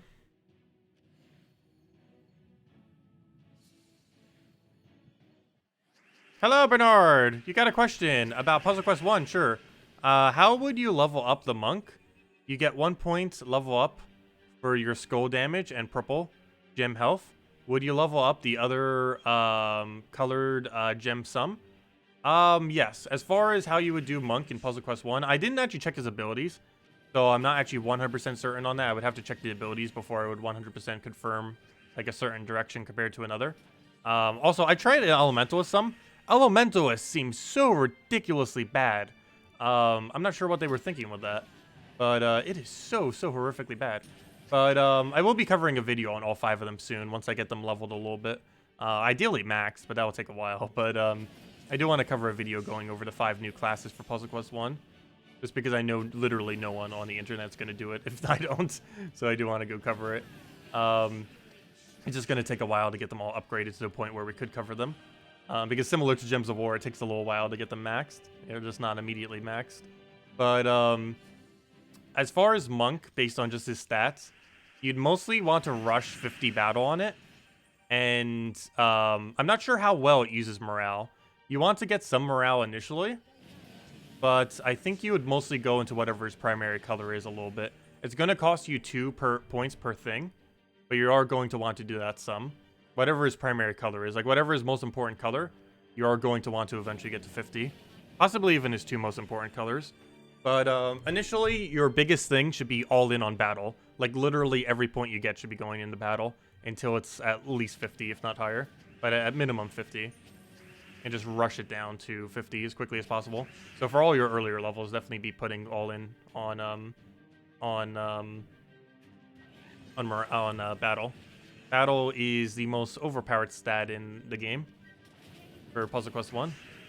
And any single class that has battle as 1 point level up are the strongest classes in the game in Puzzle Quest 1. And the weakest ones are the ones that have it at 3 points because they never bother going at all into battle. And Blood Mage is one of them, unfortunately. But it's fun making it a little bit more difficult. Though they think they made some kind of mistake with Elementalist. He has no damaging abilities. It's really weird. Like, you have to get damaging abilities from learned spells, which means in the entirety of early game is ridiculously slow with Elementalist. I'm not sure why they did it like that.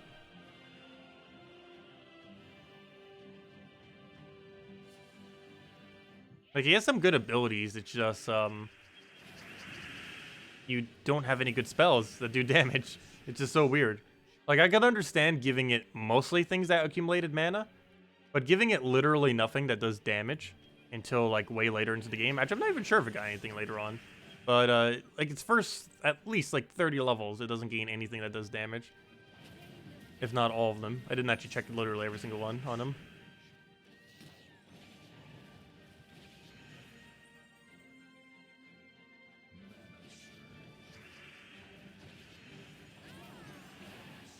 But yeah, once I start using them a little bit more, I'll probably be doing a video on it. That's not going to be until like another week or 2, though. But I do want to cover it.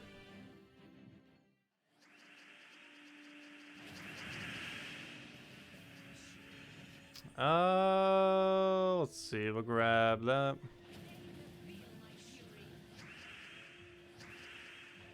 Take a hit onto, I guess that one right there.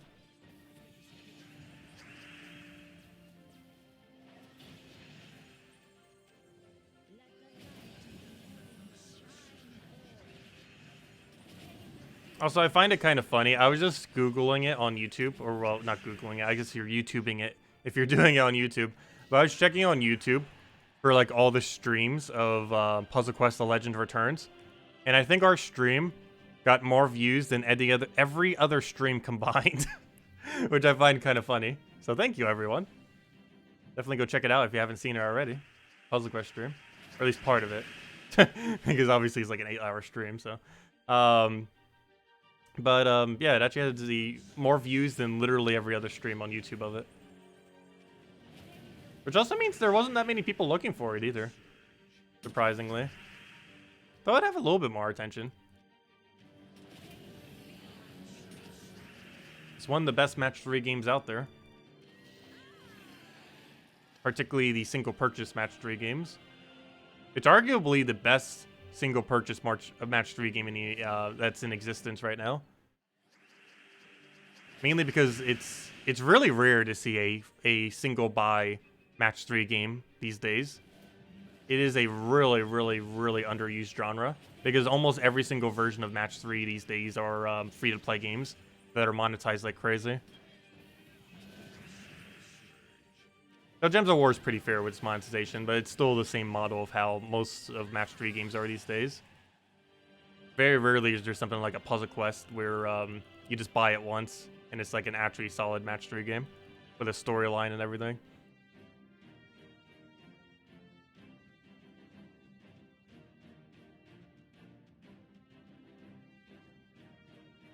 I will be streaming it more.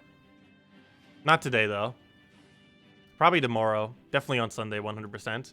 Not sure if I will be doing it tomorrow, but we might be doing it again tomorrow. I won't be doing it today because I want to cover the class video after this.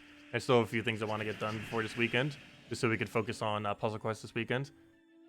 And of course, we'll still be streaming tomorrow, Gems of War in the morning.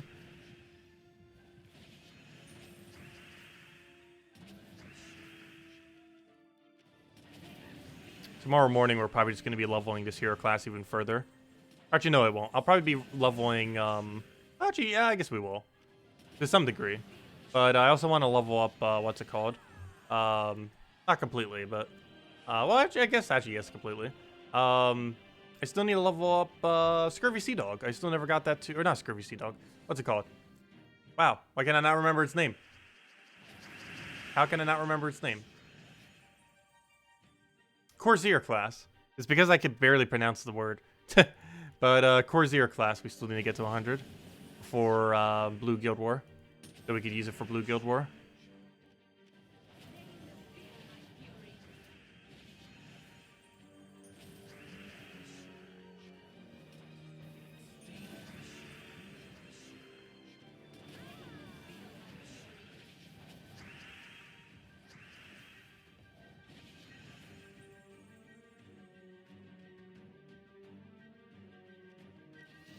You're having more of an issue of picking and sticking with a class on Puzzle Quest 1. Last night you did Monk, Ranger, and Warrior. And all have Battle 1 at one point. Yeah, all 3 of them would be good. I've never used Ranger before. Though I know from experience, Warrior is probably the most overpowered class in the entire game. It's also... Warrior is actually on every version of Puzzle Quest as well. It was one of the original 4 or 5. I forgot how many there was originally. But Warrior is by far the most overpowered class in the game.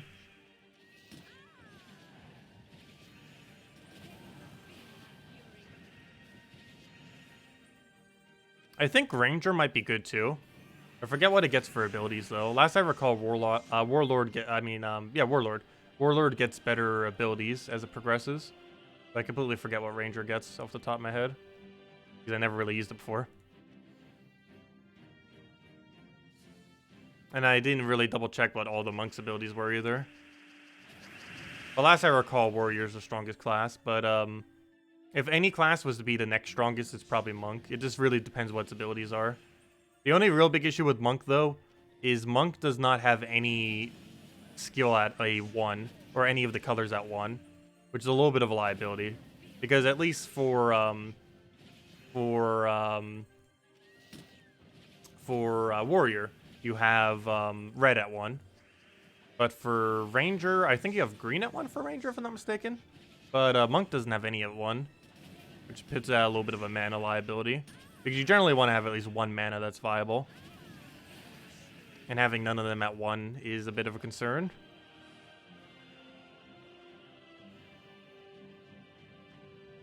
Although it makes up for the fact with it having morale at 1. Morale just makes the game a lot more convenient because you have a high spell resistance. It also gives you so much HP that you can just reflect tank like battles, especially if the class ends up getting a reflect ability, like Blood Mage or a Bard. I think Bard had 1 morale. Blood Mage unfortunately doesn't. I'm not sure why they didn't. Blood Mage is like extremely dependent on having a high morale, yet it takes like 3 points to get it a morale. It's really weird. Not sure why they built it like that. I guess to make it harder. The class is supposed to be very hard difficulty, theoretically. So I guess that's why they did it like that. It needs morale, but can't get morale. I forget if there's any pets that give morale in that game. I don't think there is, but there might be. Probably a full list of it somewhere. I'm not sure if Puzzle Quest 1's HD remake added any pets or not. I hope they did, though I feel like they didn't. Otherwise, it seems like something that would have been mentioned on the page. It's something that was added. Like, hey, we added like 3 new pets or mounts.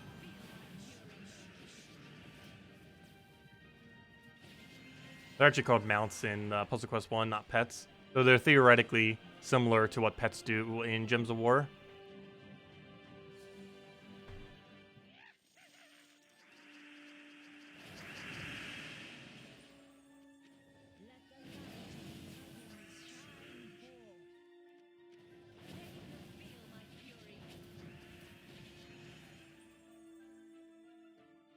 Making sure he can't take mana and kill him with bow.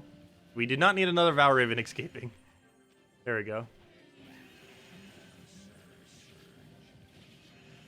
Oh, why did I do that? I could have already killed with Taloka. Whoops. Oh, never mind. That wouldn't have been enough damage, but now it is.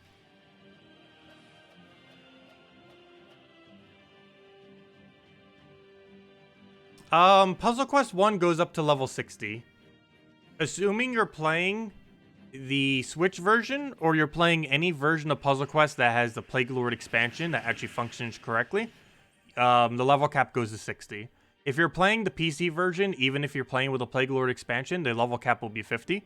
It was added during the Plague Lord expansion. However, the Plague Lord expansion does not work properly on the PC version, even if you get all the files for doing so.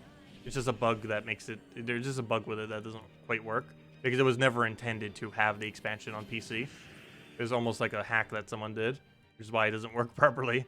But yeah, level cap is 60 if you're playing the Switch version. Normally it would be 50. You only get abilities up to 50, but your level still goes up to 60. The reason they expanded it by 10 levels was mainly to give Cunning more of a viability, because Cunning is probably the weakest skill in Puzzle Quest 1, because all it does is give you more gold and EXP for the most part. And while that's technically good, if you were like trying to rush through the game, if you're taking your time with it, there's basically no point, because you're eventually going to have infinite gold and infinite EXP, or, you know, max level. So Cunning tends to not be that good. So they basically just expanded it to 60 instead of 50 to give Cunning a little bit of extra usefulness.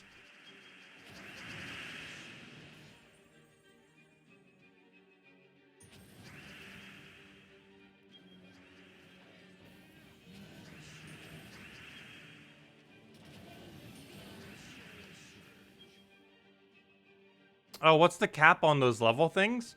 They go as far as you want. You can get them to over 100. I don't believe there is any cap, other than the fact that you have a limited amount of points that you can do. Though they have a really big diminishing return after 50. And after 100, it's really, really pointless ever putting more in, just because it keeps getting a bigger and bigger diminishing return.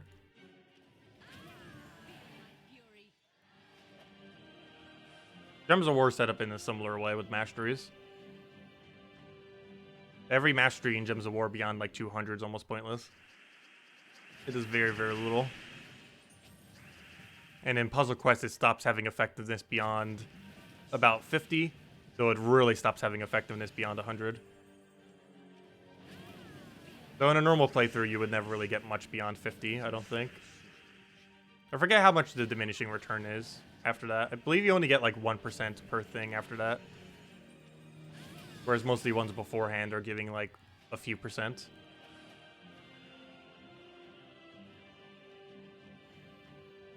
Oh, let's go give out a code. Oh yeah, I forgot. We were actually 2 battles after we checked earlier. We would have been on leaderboard. So let me go actually hand out a code then. We do it after this battle. And let's keep grinding leaderboard. Not sure we're going to go through all the battles right now, because I need to make sure I save some of them for a video later. Obviously not that many. We only need like 1 or 2 for that. but you want to make sure we don't accidentally use all of them. I have done that before, where I've accidentally used up all my sigils, and then it's like, oh, wait, I can't do a video for it now. Or at least not what's showing it, because I don't have sigils left, and I'm not going to waste gems just to buy another pack to get the sigils for it. But yeah, we're 17 right now. Nice. Getting there. So we're at minimum going to make top 20, regardless of how many people try contesting this. It means we're getting 150 gems and 2 orbs for sure. There's no way we're not making top 20. I highly, highly, highly doubt that many people are going to go for it. Like, there's going to be a lot of people that go for it, but not that far, I don't think. There's even a good chance we're almost guaranteed going to make top 10. But definitely top 20, without a shadow of a doubt, we're going to make top 20. Anyways, let me go hand out code. Where did I put the code? There it is. I saved it in this little thingy, so it wouldn't take as long to go and get it. There you guys go. There's the redeem code. Use on gemsaward.com. Read the game code section. The invite code is found in your settings menu. Whatever your game says right over there is what you put in. Redeem code's right over there in chat. Just copy paste the random numbers and letters. And it gives the same reward as always, which I already claimed it earlier, but 2 treasure maps, 1 gem key, 200 souls, and 2,500 gold. Enjoy, everyone. And it only works on PC mobile version of the game. Anyways, next order of business. Let's keep going. Keep doing the class event. See how far we can get within another hour or so.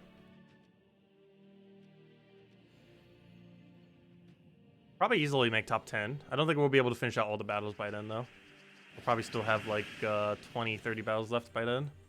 Somewhere's around there. Stream just die. Stream, come back. I guess back. Died for like 3 seconds.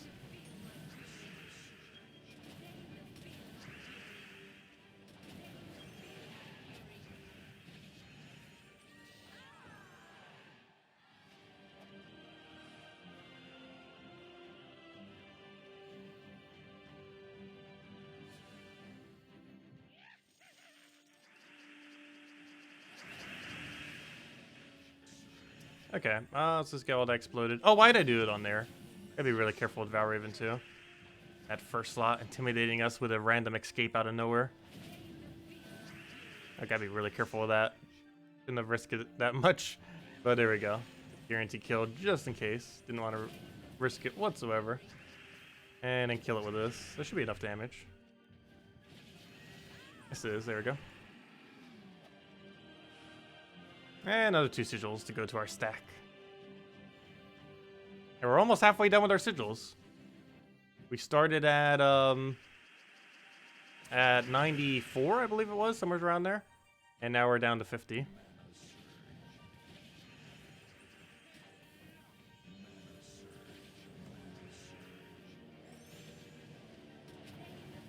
Actually, how many did we start with?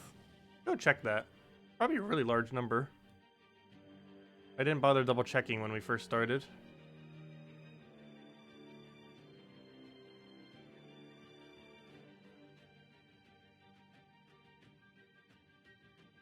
Okay, we're still buying packs, still buying packs, still buying packs.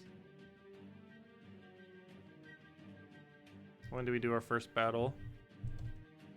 We're checking the leaderboard, making our team. Still making our team. The only problem is it's buffering trying to get like all the old data for it. Otherwise it'd be quicker to check. I'm just really curious what it is now. Okay, we still didn't do it yet. We're just setting our class, making sure it's all set. There was the first battle. Oh no! Where was the screen before it now? Fail. I might have skipped past it. Because we went straight to the screen thing there. Okay, here we go. It should be right after this then. I don't know, why did we do it like that? Never mind, we did it into there. Okay, here it should be. Oh, it was 92. I was right. Or almost right. I said we started with 94. We actually started at 92. I knew it was 90 something. I guess it's got the exact number slightly wrong. Yeah, 92 sigils is how many we had. Oh, duh. I could have also just added up all the numbers. That would have worked too. Okay, we had 92 sigils. How many we started with.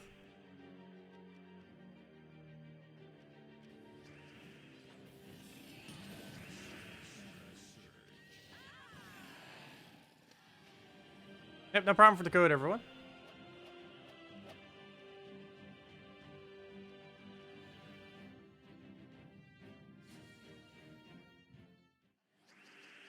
That means halfway points at what? 46? Yeah, 46. 46 is the halfway point.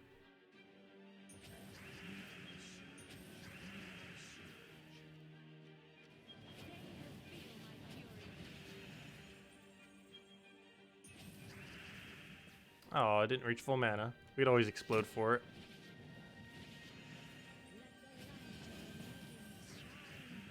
And then Taloka cleans after that. Actually, our extra turn almost cleaned.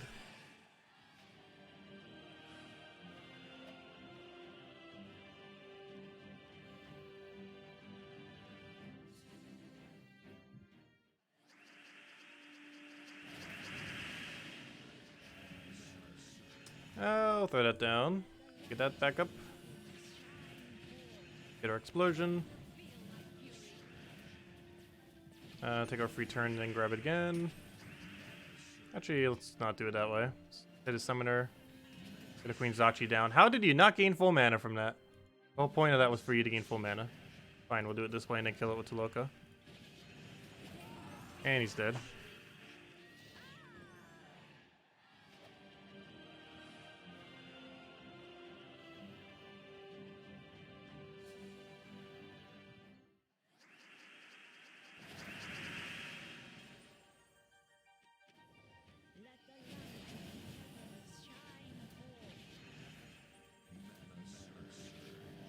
The best teams that take advantage of the Perpetual Lightstorm. Well, this team. This team is actually a normal team as well. Outside of this event, you could actually use it. But other than this, you'd mostly use it in Queen Zachi teams. Any team that's composed around Queen Zachi in any way. Like a Queen Zachi Infernus team, Queen Zachi Aquaticus team. Actually, probably more so the second one with Aquaticus. And similar things to that. But any team that's running hero with something, Queen Zachi and two other options, are the main teams you'd want to build around.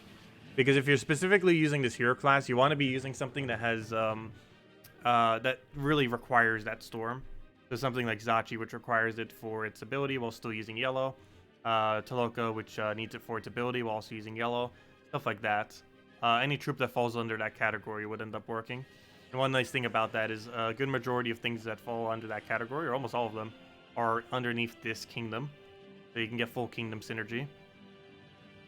Actually, now that this hero class has been added, this kingdom has one of the best kingdom synergies in the game now. Or among one of the best.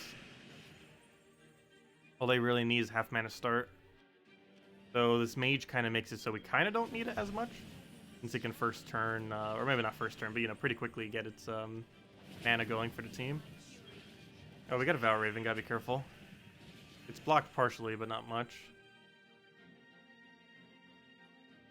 Be enough to kill. We do that into bow. And it should be dead. We're definitely dead. And there we go. I was so disappointed we lost one Valraven, though. Hopefully everyone else on leaderboard who went that far also lost one Valraven, or more.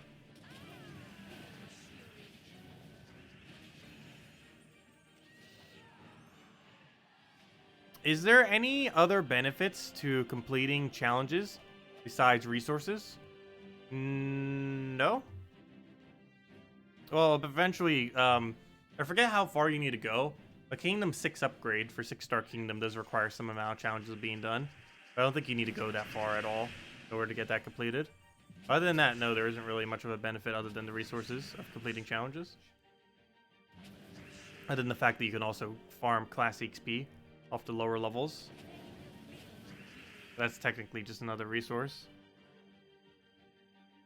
Okay, this could be a little dangerous, but we'll do that and hopefully it doesn't get full mana. Good. And it was Taloka Queen.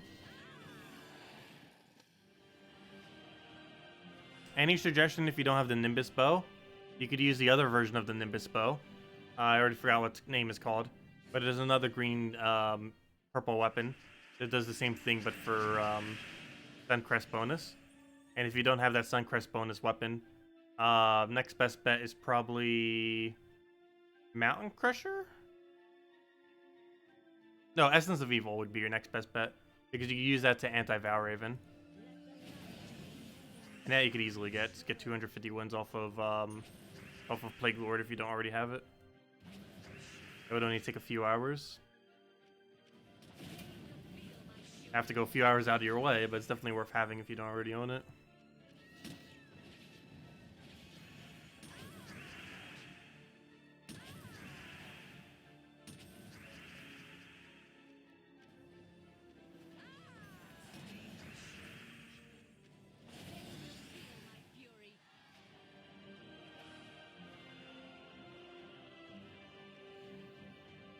What was the last class talent tree added? What was it? Warder? Yes. Well, Warder technically wasn't added. It was, theoretically didn't exist at the time when classes first came out. So in a way, it was added. However, it was still a part of the original like ones that were supposed to roll out. Technically, they have never added a tree. I guess you could theoretically say Warder was added in a way, but it was always intended to, you know, kind of be coming out there. We just happened to have not had any classes that didn't use Warder initially. I guess you could consider that as added, but no, we've never really gotten an added hero class or tree other than I guess kind of Warder. But they theoretically counted that as like the initial few, so we've never really gotten new trees ever. That would be pretty cool if they eventually do, though. Maybe if they start rebalancing some of the other hero classes, they'd add more trees.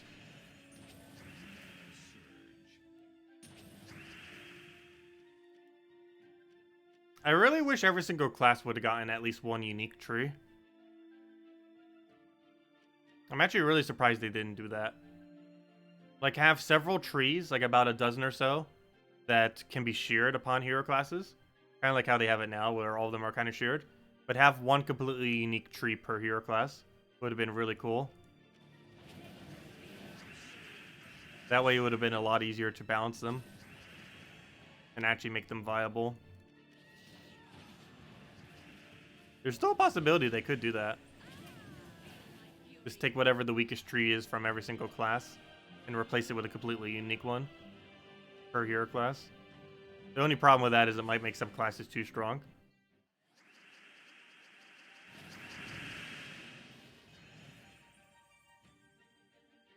Wait, does it not say... Oh, whoops.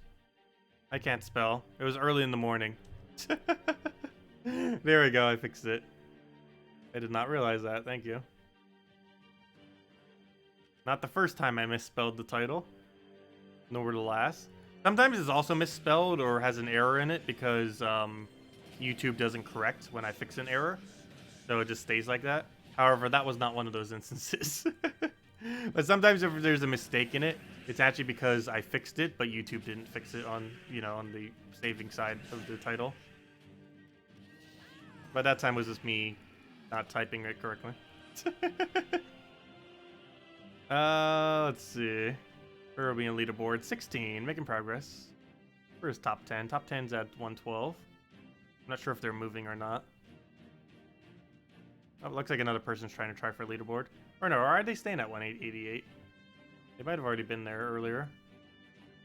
188 might be where all of our sigils would end up going. Or maybe it's closer to the 158 guy. I'll find out. But yeah, let's keep going.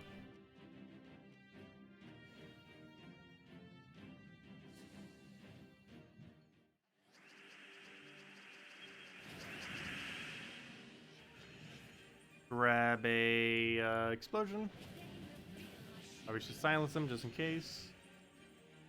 Actually, I'm not going to. Let's hope this doesn't backfire because I want you to create Brownstorm for him. No, it didn't. That's fine. There we go. 1 HP. Luckily, we randomly skull it.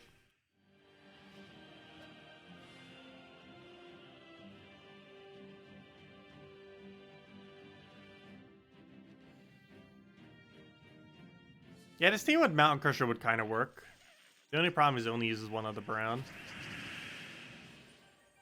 I feel like Essence of Evil in this context would be better.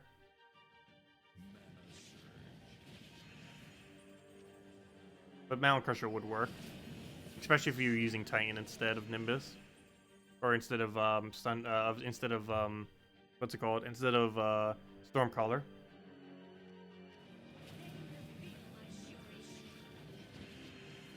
I'm using Stormcaller so we get a bunch of free XP. Even if that means we lost a Valraven earlier because of it.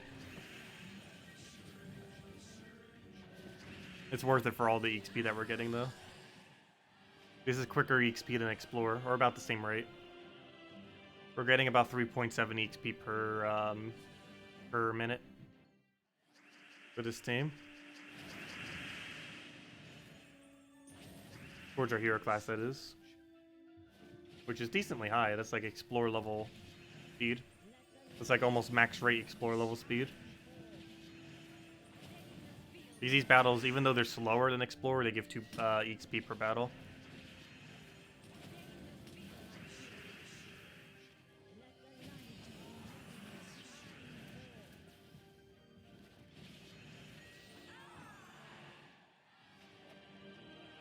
These do give 2, right? Yeah, they do. For a second, I was like questioning that. Yeah, they definitely do. All like the little event stuff related to sigils always give 2. Even at the really weak battles, they give 2. Hello, John. Welcome.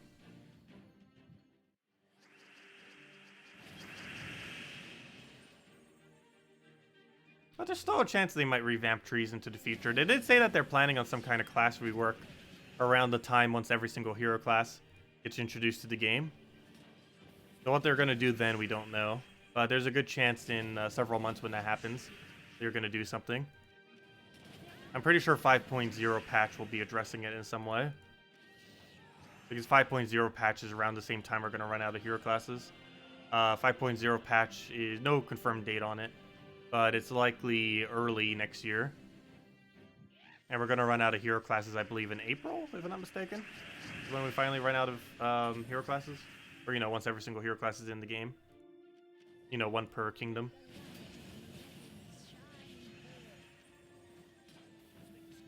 Ooh, that's a big miss. Luckily, he's blocked by a billion yellow.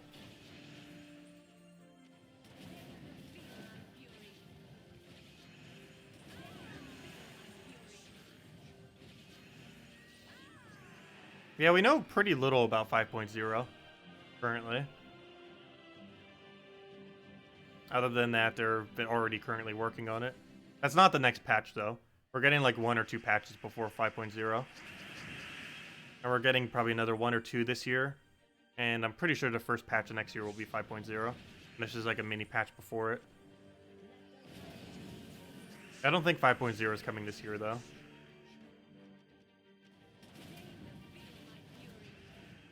We're likely getting like a mini patch in October or November, and then getting another patch before the holidays, like mid-December. Which I'm not sure if next patch is a mini patch, though we're getting probably 1 normal patch and 1 mini patch this year for the end of the year. That or just 1 more patch that's a big patch.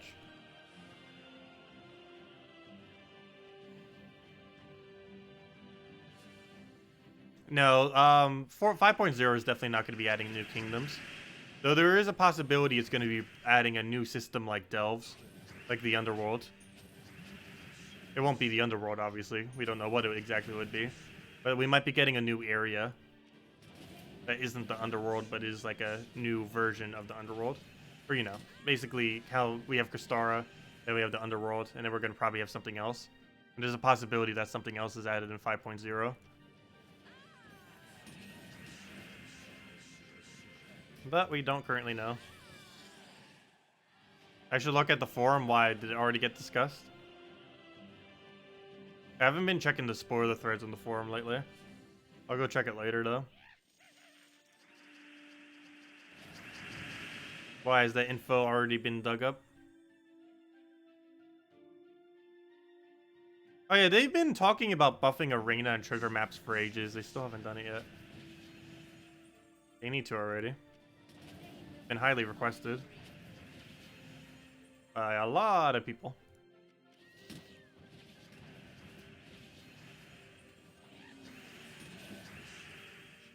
Because they basically have 2 game modes that are completely useless in endgame. And even to newer players, you stop using both of them at around level 500 or so. By that level, they're both almost useless. Unless you just want to do it for fun. But from a resource perspective, they become pretty useless at that point. Oops, why'd I do that? We already had full mana.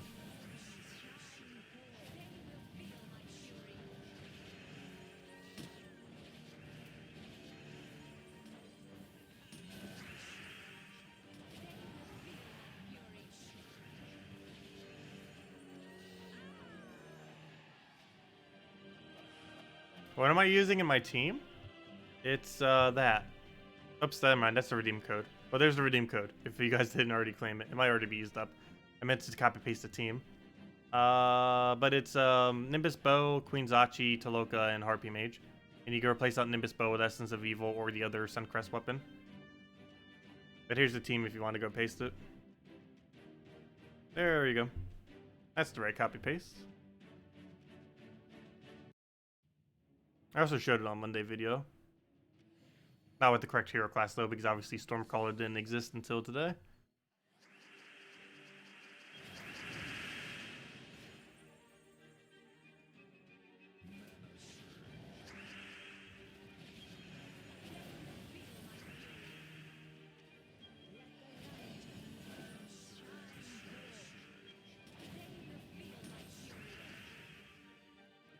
Yeah, it is possible to farm around 50 to 80 gems per hour with Treasure Hunt.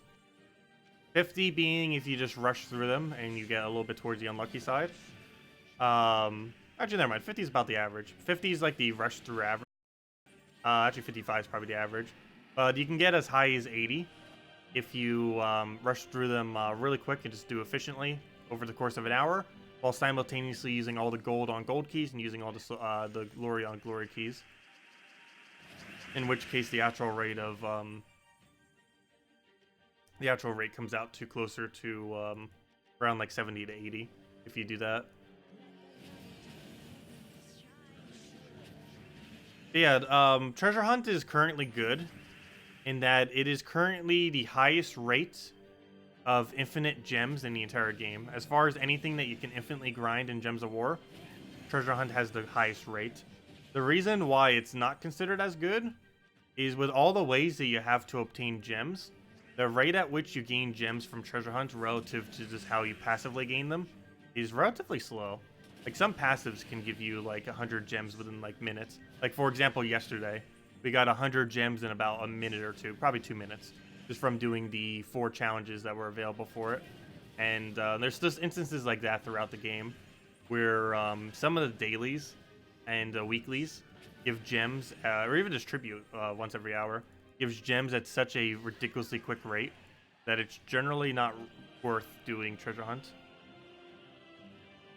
Relative to the amount of time it takes to get an X amount of gems, relative to how the other things get a gem amount, even though they can't be done infinitely, the rate at which they give the gems is just exponentially higher than Treasure Hunt. Because, for example, that one task we got yesterday, obviously it's not a daily thing, but that one task alone was, let's see, 2 minutes for 100 gems, whereas normally it's 2 minutes for 2 gems. So it was 25 times quicker. Oh no, my bad. I can't math. It is 50 times quicker. So yeah, that's a big difference. 50 times quicker. And some of them take 0 seconds, which you can't really calculate that out. But for example, the gems that you get every single week from Guild takes essentially 0 seconds. Maybe I guess you could theoretically say 1 minute is the amount of time to go do the tasks and to get into that screen. But theoretically 0 seconds, because someone else might have done the task for you. But and then there's things like the 20 daily gems or the 150 daily gems, which, or not 150, the 100 daily gems, I mean, which take technically 0 seconds, assuming that you're already going to be playing that day. They obviously take time, but they are technically no time in that you get them indirectly without having to go out of your way for it. I guess the color ones you sometimes slightly go out of your way for if you're not planning on playing a bunch on that given day. But generally, the 100 kill one, you never need to go out of your way for. The one that gives 20 gems each day. Because just going through your dailies alone would give you the 20 gems. Which is something you would already most likely be doing.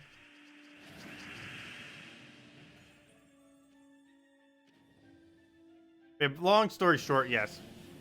Treasure Hunt is the best infinite for gems. However, relative to other options, it's technically slow these days. But they're always going to be hesitant to ever buff anything that has a gem rate.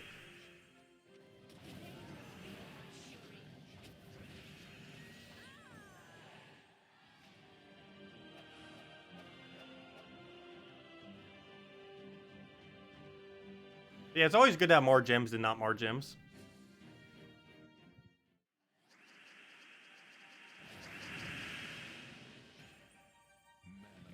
Between Tribute and Treasure Hunt, it is technically possible with 10 hours a day to farm around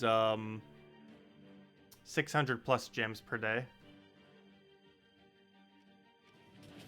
Using a combination of Tribute and Treasure Hunt. And possibly even more, because that wasn't even calculating out the fact of dailies and stuff.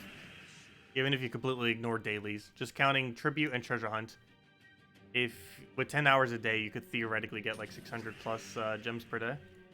I guess most people don't have that much time, though. Well, some people might over the course of like a week.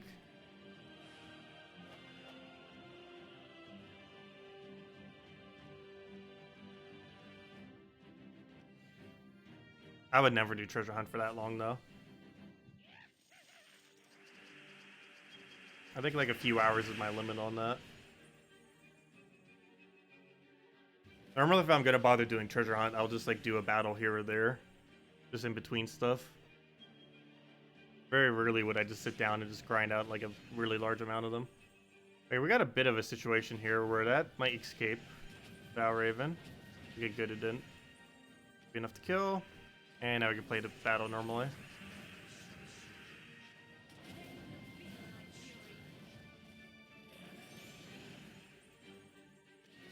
Yeah, if you're in any immediate need for gems, Treasure Hunt's always the way to go.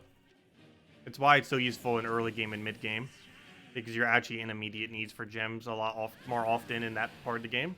Whereas once you reach late game and particularly end game, you don't need them as much. Well, in end game, you generally never will need the gems. But in late game, you'll still end up needing them quite often. Because you're still at the point where... Normally in late game, you're still at the point where your gem reserve is only at a few thousand at any given time.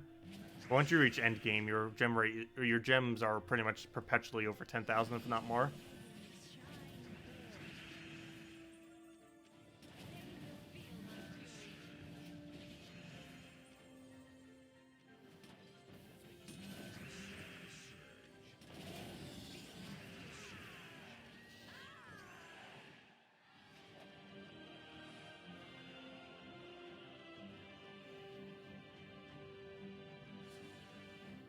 No, you gain 0 EXP in Treasure Hunt. Which is one big positive and negative to Treasure Hunt. It's a positive early on in the game, but it's a negative a little later in the game. Because keeping a low level in early game is actually beneficial. However, getting 0 EXP for doing something in game later in the game is really bad.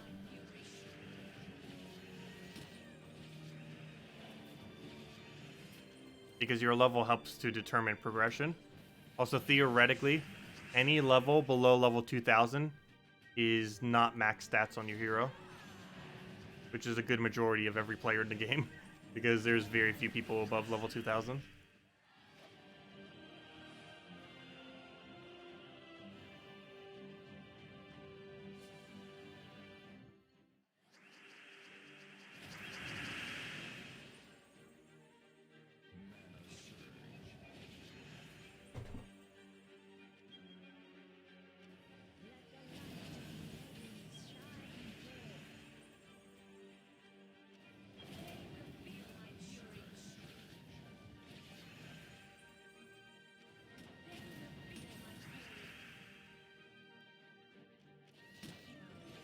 Yeah, you'll never get any XP from doing Treasure Hunt. They only give it as a directly from anything that's battle related.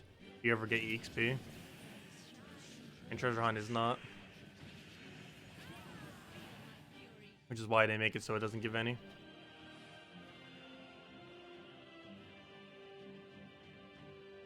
But we'll see what they eventually revamp it to. Also, hey, we just hit top 10. We're getting there. So we're past the halfway point as well. What did we say it was? 46 was the halfway point.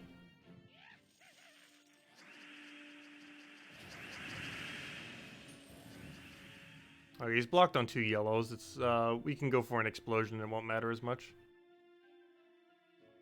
Not as risky. Just in case, I should probably hit him directly though. Actually, I'm gonna wait just in case. Need him to use that ability. There we go. Now we can go for it. He just got an enchant on it. No. Not good. Luckily, we extra turned there. Alright, we just do this into a Taloka though. That should be fine. There we go. Okay.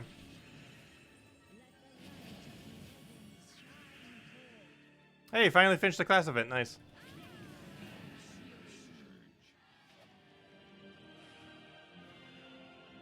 Yeah, I'm probably going to stop once we hit about 30 or so.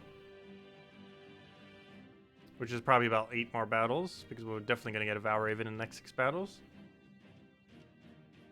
And we'll finish the rest of them later. Yeah, we'll definitely make top 20 leaderboard this week, it looks like. I'm still going to be farming all these out, regardless, though. Because they're such quick EXP that it's basically just an alternative version of Explore. So I might as well be doing them.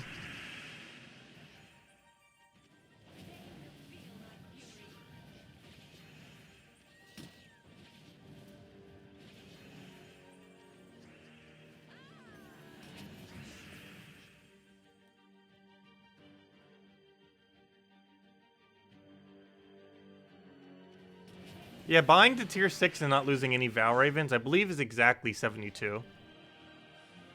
Is 72 kills, if I'm not mistaken, this time around. Based on what we saw earlier. Which was like a multi-way tie for 18th, last I recall. But now it must be 19th, because I just passed them, and someone else might have passed as well.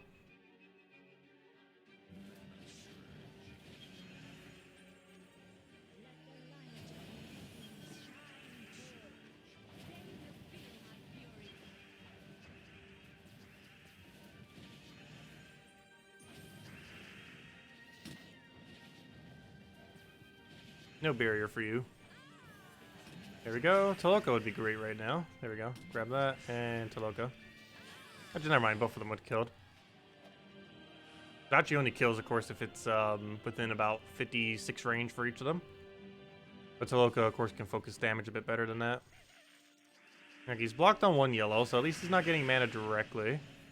Still risk he can escape, though.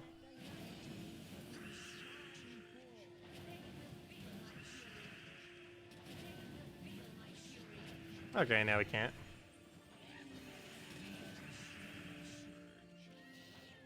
There would have been an instance where Taloka can kill, but Zachi wouldn't have killed.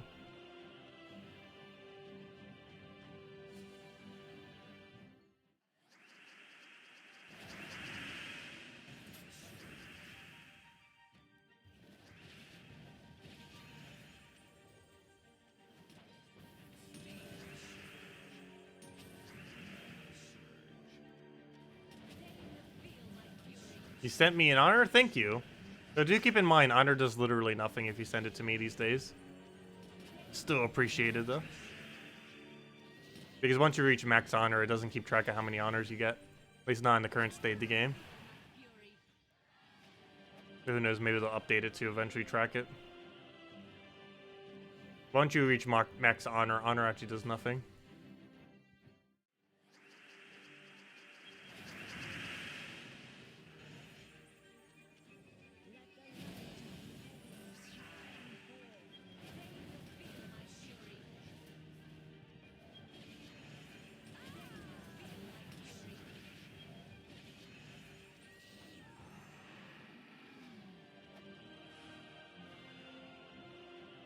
Why'd I keep checking that as if we're gonna get like more rewards?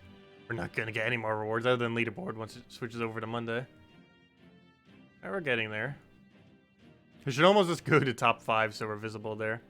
That would take a lot more battles though. So we'd have to hit 145. Which we have enough battles to do, obviously. Because how many more battles would that be? 20? Yeah, we'd have to do 20 more battles. I don't know, maybe we'll go do 20 more battles. Make top 5 on leaderboard. It's been a while since we've been visible all the way at the top of a leaderboard.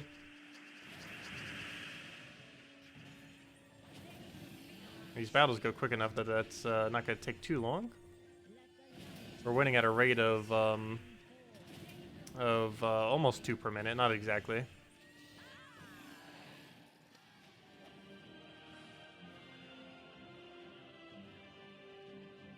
Which means it's only going to take us, like, what, 15 minutes then? Putting it that way makes it seem really quick. Maybe it's a little bit longer than that.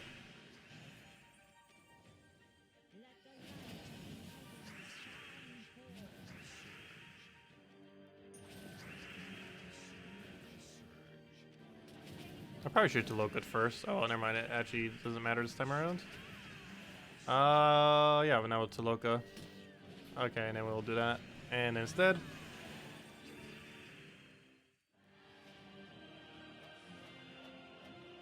am I going to use visibility on leaderboard as a recruitment tactic for the guild? I actually did do that when I originally created my guild.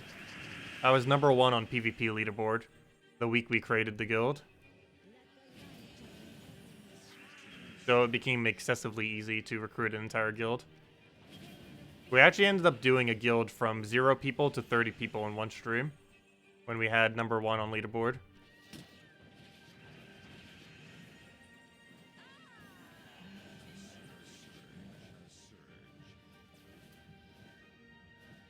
Though the guild requirements were a lot lower then as well, so a lot wider range of people could get in.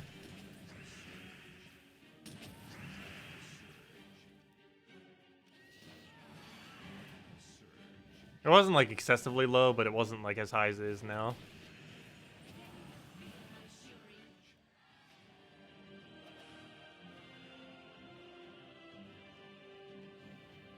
Though there also wasn't as much progression in the game. But at the time, I think the requirement was like 300,000 gold and level 500 level requirement or something along those lines.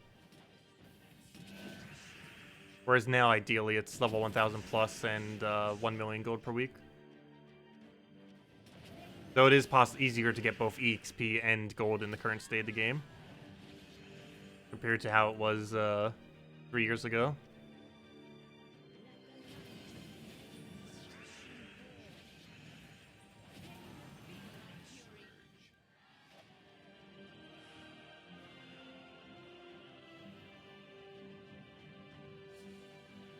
Yeah, recruitment is a pretty slow, painful process these days. But we're getting there.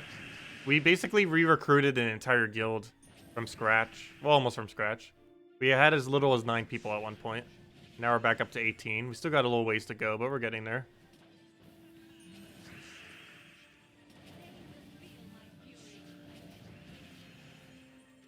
But yeah, I hate having to recruit. Really annoying. And it seems like a waste of time. Because sometimes it could take literal hours to get one person.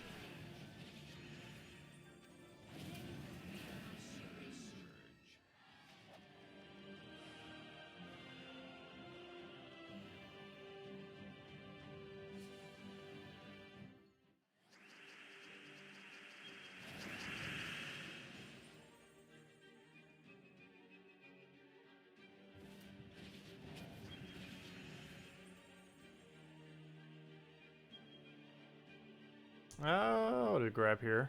Do that for now. Oh wait, we had explosion. Whoops. Not realized we already had it.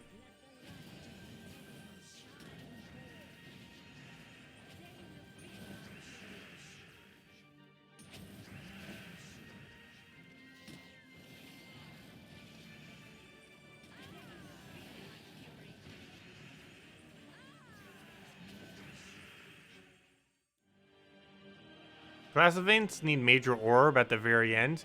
Yeah, the reward for class events are the absolute worst of any event in the entire game. It is the biggest waste of gems to spend gems on a class event than any other event. The only reason people do that is because people don't want to wait in order to get a hero classes leveled. The reason I specifically do it is mostly for the videos, or, you know, for streams to show it on stream and for videos to show it on videos. For when we do go over hero classes and use them for various stuff. But, and also some people do it to rush Guild Wars. For example, if you want to use this for Guild Wars next week, for Yellow Guild Wars, you might want to go and throw some packs on it. But for the most part, throwing gems at class events is the biggest waste of gems in the game. Not even like a gem sink, it's just a waste of gems.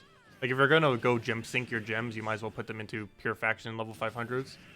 Because that is actually like decently useful. But yeah, class events are currently the biggest waste. You're spending more than 1 gem per EXP.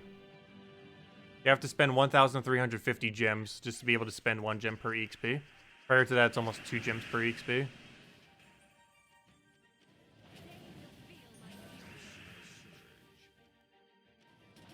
And you can, of course, get EXP very quickly. With Explorer, you can get EXP at a rate of over 180 EXP per hour. Which means at minimum, like 180 gems per hour. Worth of savings. So generally, it's better just to grind them out rather than spending them on events. You would have to have a method of earning gems quicker than 180 per hour for it to be worth actually spending gems on them. So unless you just have a surplus of gems because you don't really need them for anything else, which is where endgame players are likely at, that's like the only instance where it's somewhat worth actually spending it on it. And even then, it's barely worth it.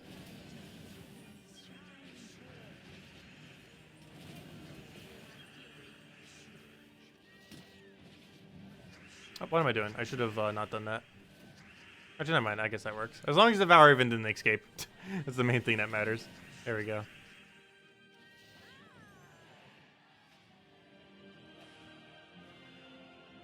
Let's see. Where are we on leaderboard? Are we at top 5 yet?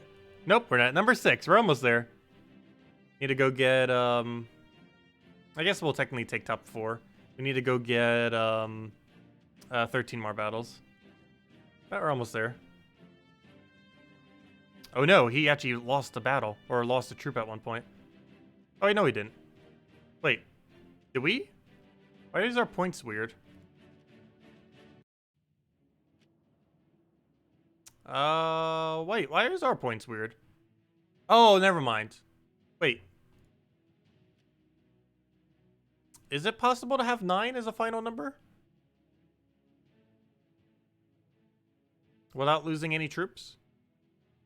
I'm not sure about that, if that is. Oh, yes, it is. Because the divisible by... It's because you keep moving by 5s because the other thing. Never mind, that's fine. I think. Wait, did we lose a troop? I can't even tell now. I'm pretty sure we never did. What would have made it weird like that, then? Because you should only ever have a number that is... Oh, you know what? Yes, never mind, that's fine. Because you can move it by 2 as well. So the 5 would fall at a different location. So that means every odd number would eventually pop up. Oh, no, it wouldn't. The only odd numbers that would ever pop up would be 1, 3, 5... Oh, never mind, duh. Yeah, never mind. Every odd number would be able to pop up. I was just about to say every odd number. Fail. Yeah, never mind. Every odd number would naturally come up. Because the 5 would make it odd, and then the 2 would move it to a different odd number.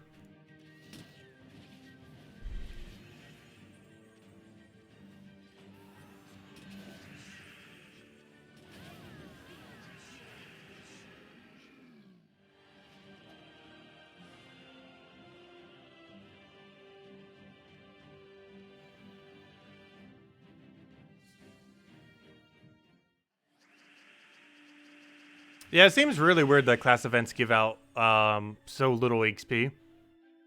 I wish class events, if they should have released... Well, there's a lot of changes that should have been done to class events.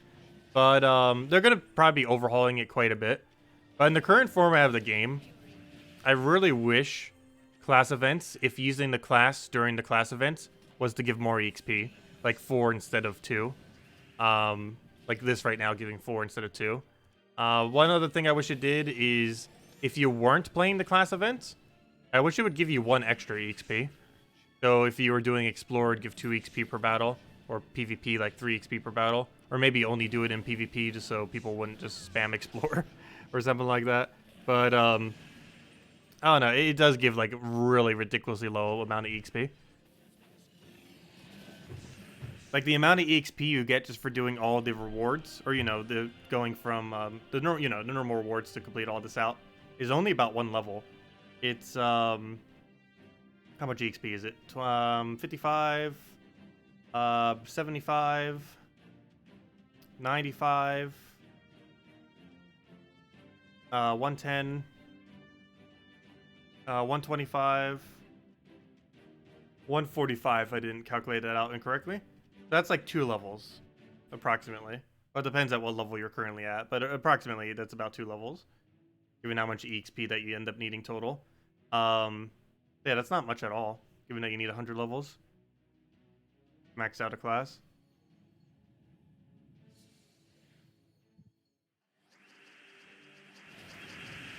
You could put in a second Queen Zachi if you don't have Taloka. And if you don't currently have it, if you have some spare shards, you could just throw some shards at Stone Song faction. Yeah, double Queen Zachi would be almost the exact same. Not exactly, but it's the closest you'd be able to get without it.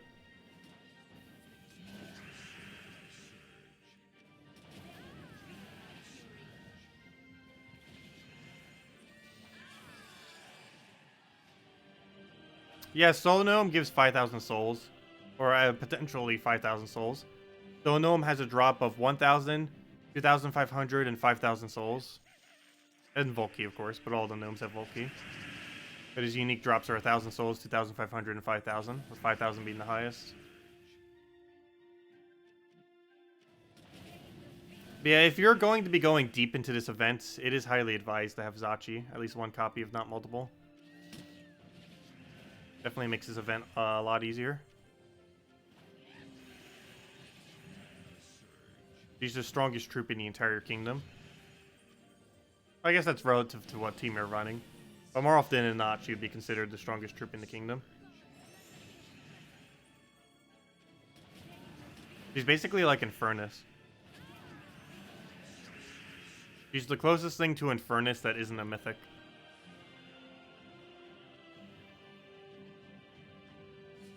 Or, you know, to like an Infernus-like troop. In that it does a small amount of explosions into a high damage source.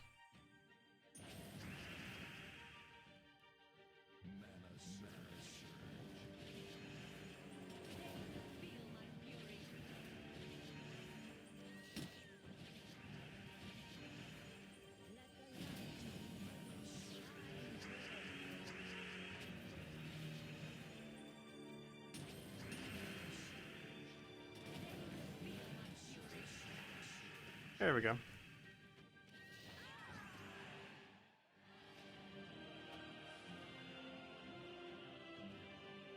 Let's see.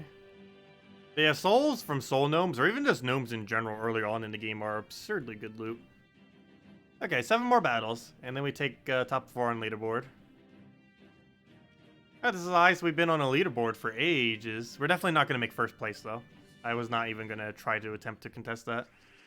I would be here all weekend if we tried contesting first place. We'll burn through like 6,000 gems or 5,000 gems or something, which I am definitely not doing. The person in first place probably bought the hero class all the way up to 100, and then he's using some kind of Titan build probably with this. A quick kill with the extremely high amount of potions he had.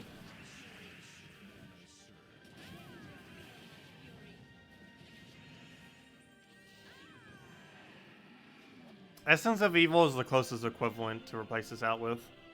Well, not really equivalent, but something that you could put there. So if you're running double Queen Zachi, Mountain Crusher might also be worth considering. Because if you have a maxed out Mountain Crusher, that gives 2 weak speed all Browns. Plus keep up Brown Storm. And of course you could use something other than this hero class. I'm just using this to try to level it. And because it works with this bow for more damage. Why'd I hit that? I shouldn't have hit that one.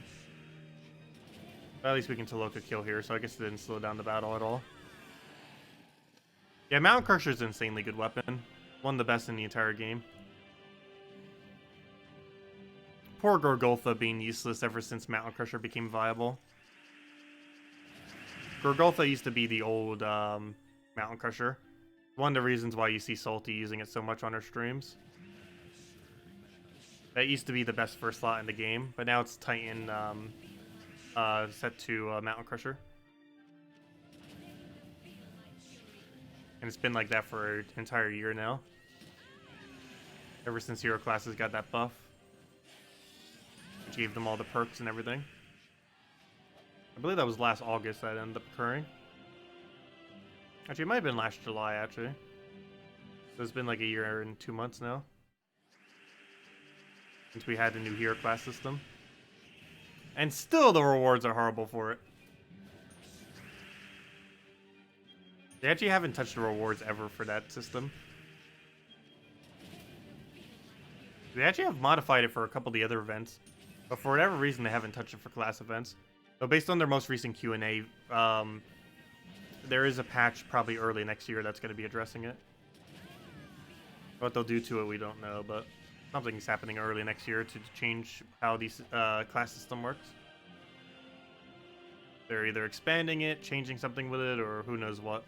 But whatever it is, it should be early next year. In the first few months, most likely. Either their first patch or the second patch of next year. So of course their schedule could change. But based on current projections, that seems like what will happen.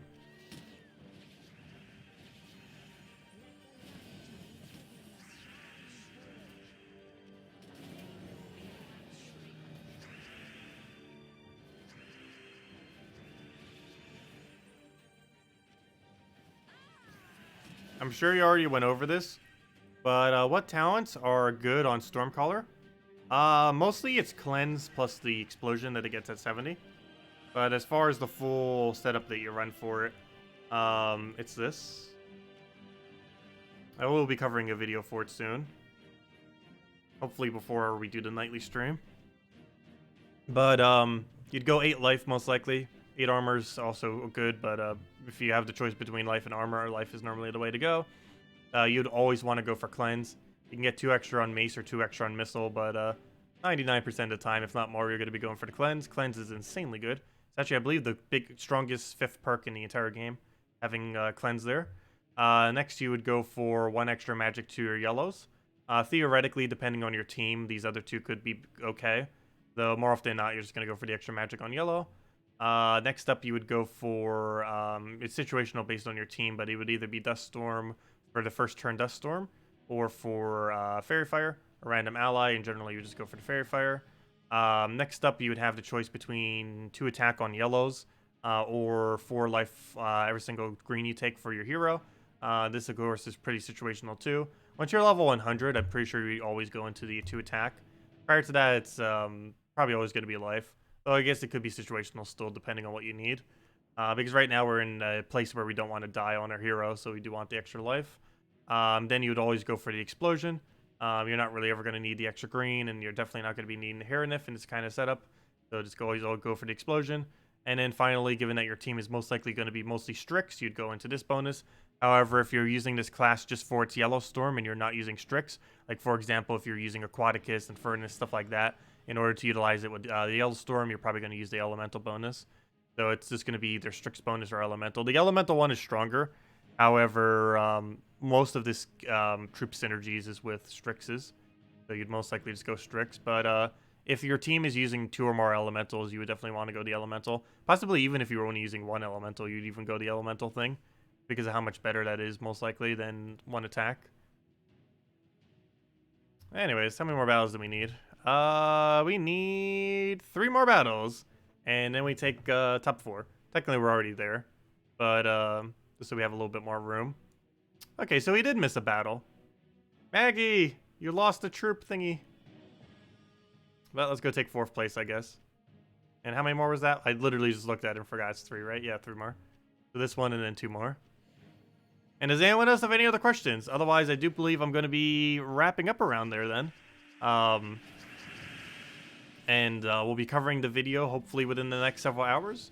Gonna go grab a bite to eat, do a few other things, errands, and then hopefully record the video and get it up before tonight's stream. If not, it'll hopefully be up before tonight ends. And other than that, yeah, be streaming tomorrow, doing our normal stuff, and getting this event fully completed. As well as just getting this thing leveled more. Probably have it almost at level 80 by the end of this weekend. Maybe not that far, but it's definitely going to be more level than it is now.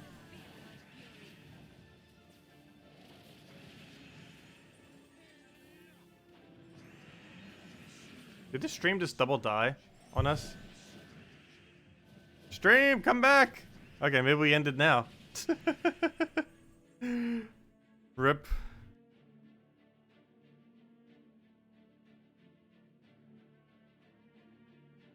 There we go, now we're back. Well then. It's always awkward when the stream dies, like right towards the end of the stream. Because it almost seems like I ended the stream. But we still have 2 more battles left. We're not done yet. Oh, maybe 3 more battles. I just took the weakest battle first. Whereas the other person might have taken the 2 strongest first. Thoughts on the new weapon? It's great for early and mid game. It's not really going to be useful for late game, except in Guild Wars when you might need a counter out of Storm. The most noteworthy thing about this new weapon is it is currently the only thing in the entire game that has a way to end storms. It is a hard counter to storms. There is nothing that removes storms other than that weapon currently. Obviously, more options will probably be added into the future. As it stands right now, that weapon is the only thing that removes a storm.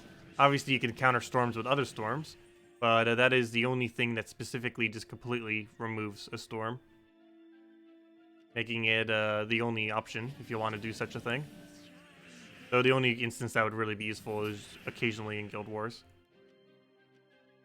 And given that it's a yellow weapon, you would only ever be able to use it on yellow Guild War Day. But in early and mid game, it's going to be really good. The problem is the further into the game you go, the less effective 15 true damage is going to be. I guess even in Guild Wars, 15 true damage is slightly less effective than compared to in PvP or something. What's the point of using or even having a talent that causes a storm when you get yellow storm?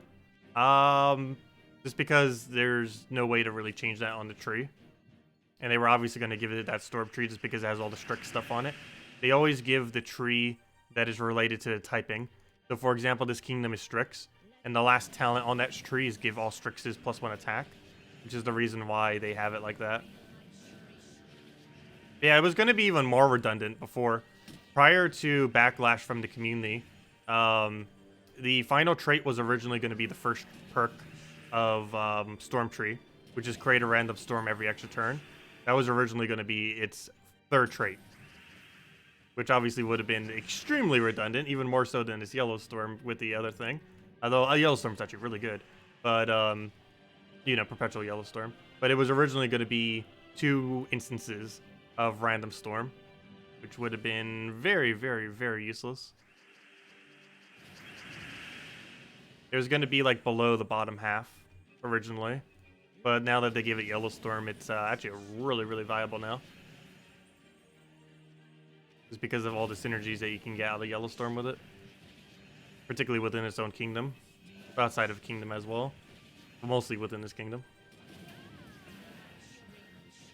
This kingdom actually has one of the best kingdom synergies now as well. I think I mentioned that earlier. It's definitely among the top few as far as kingdoms that have the best synergy within its own kingdom. I just realized I meant to only do 2 more battles. Now we already did the whole set. Oh well. We're going to need to do them eventually anyways. What would you rate this class? Definitely in the top 1/4 for hero classes. I'd probably place it around 6th or 7th.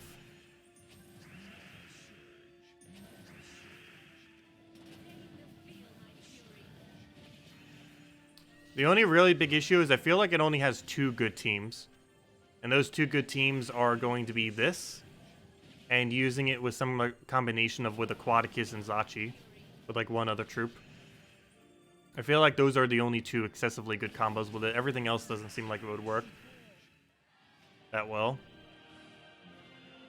Though in a way, having that, I guess, is fine. Because there's plenty of things within this game that only have a few combos, but those few combos are so strong that they're worth using. For example, Quillen doesn't have too many teams that it gets used in, though the few teams that it does get used in are among some of the strongest in the entire game, if not the absolute strongest. So it's kind of like one of those instances. But that team that we're using, plus some kind of thing with like some of the better mythics, like Aquaticus and stuff, that use yellow, ends up working out pretty decently with. But anyways, we'll leave it at that.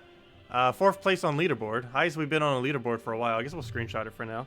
Might as well. We could technically go even higher, obviously. We still have sigils left, but for now, we'll leave it at there. We still got all weekend to use the rest of our battles. But anyways, guys. Any other questions before we start wrapping up for now? Otherwise, I'll be back in around 6 hours from now at 8 p.m. Eastern Standard Time. And we'll be just doing our dailies, messing around with a little bit more raids, and possibly grinding this a little bit more. Or at least using the hero class in general with some actual teams.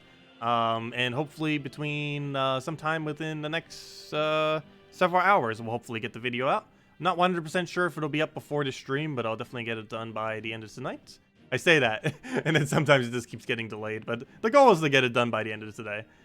Get the video out going over this class, because now we have it at a level where we can actually cover it. Just need to go make up the teams and actually record it and get it uploaded. Which, of course, that whole process takes a few hours, but we'll get around to it. No Puzzle Quest stream today, unfortunately. Though we are likely going to be doing it tomorrow. Tomorrow and Sunday we should be able to. I just have some errands I need to finish up today, just so I don't have to do them this weekend. So that I can do Puzzle Quest stream on both the other 2 days. But, yeah, we should be Puzzle Quest streaming tomorrow. And we're 100% doing it on Sunday. Like, literally all day Sunday. Because I don't have anything else I need to do on Sunday as long as I get everything done today. So, yeah, that's basically the game plan. So probably, if anyone's interested in when the next Puzzle Quest stream time is, it's probably going to be around, I want to say like 2 or 3 p.m. tomorrow, Eastern Standard Time. So no guarantee on that exact time, but we're definitely going to be doing it for at least several hours, or, a few hours in between the 2 streams. But anyways, actually, I might not even do a Gems of War stream tomorrow and just do more Puzzle Quests. I wonder how angry people would be if I did that. Oh, no. I'm tempted to. Because Saturday streams normally have the lowest amount of viewers for this stream anyways.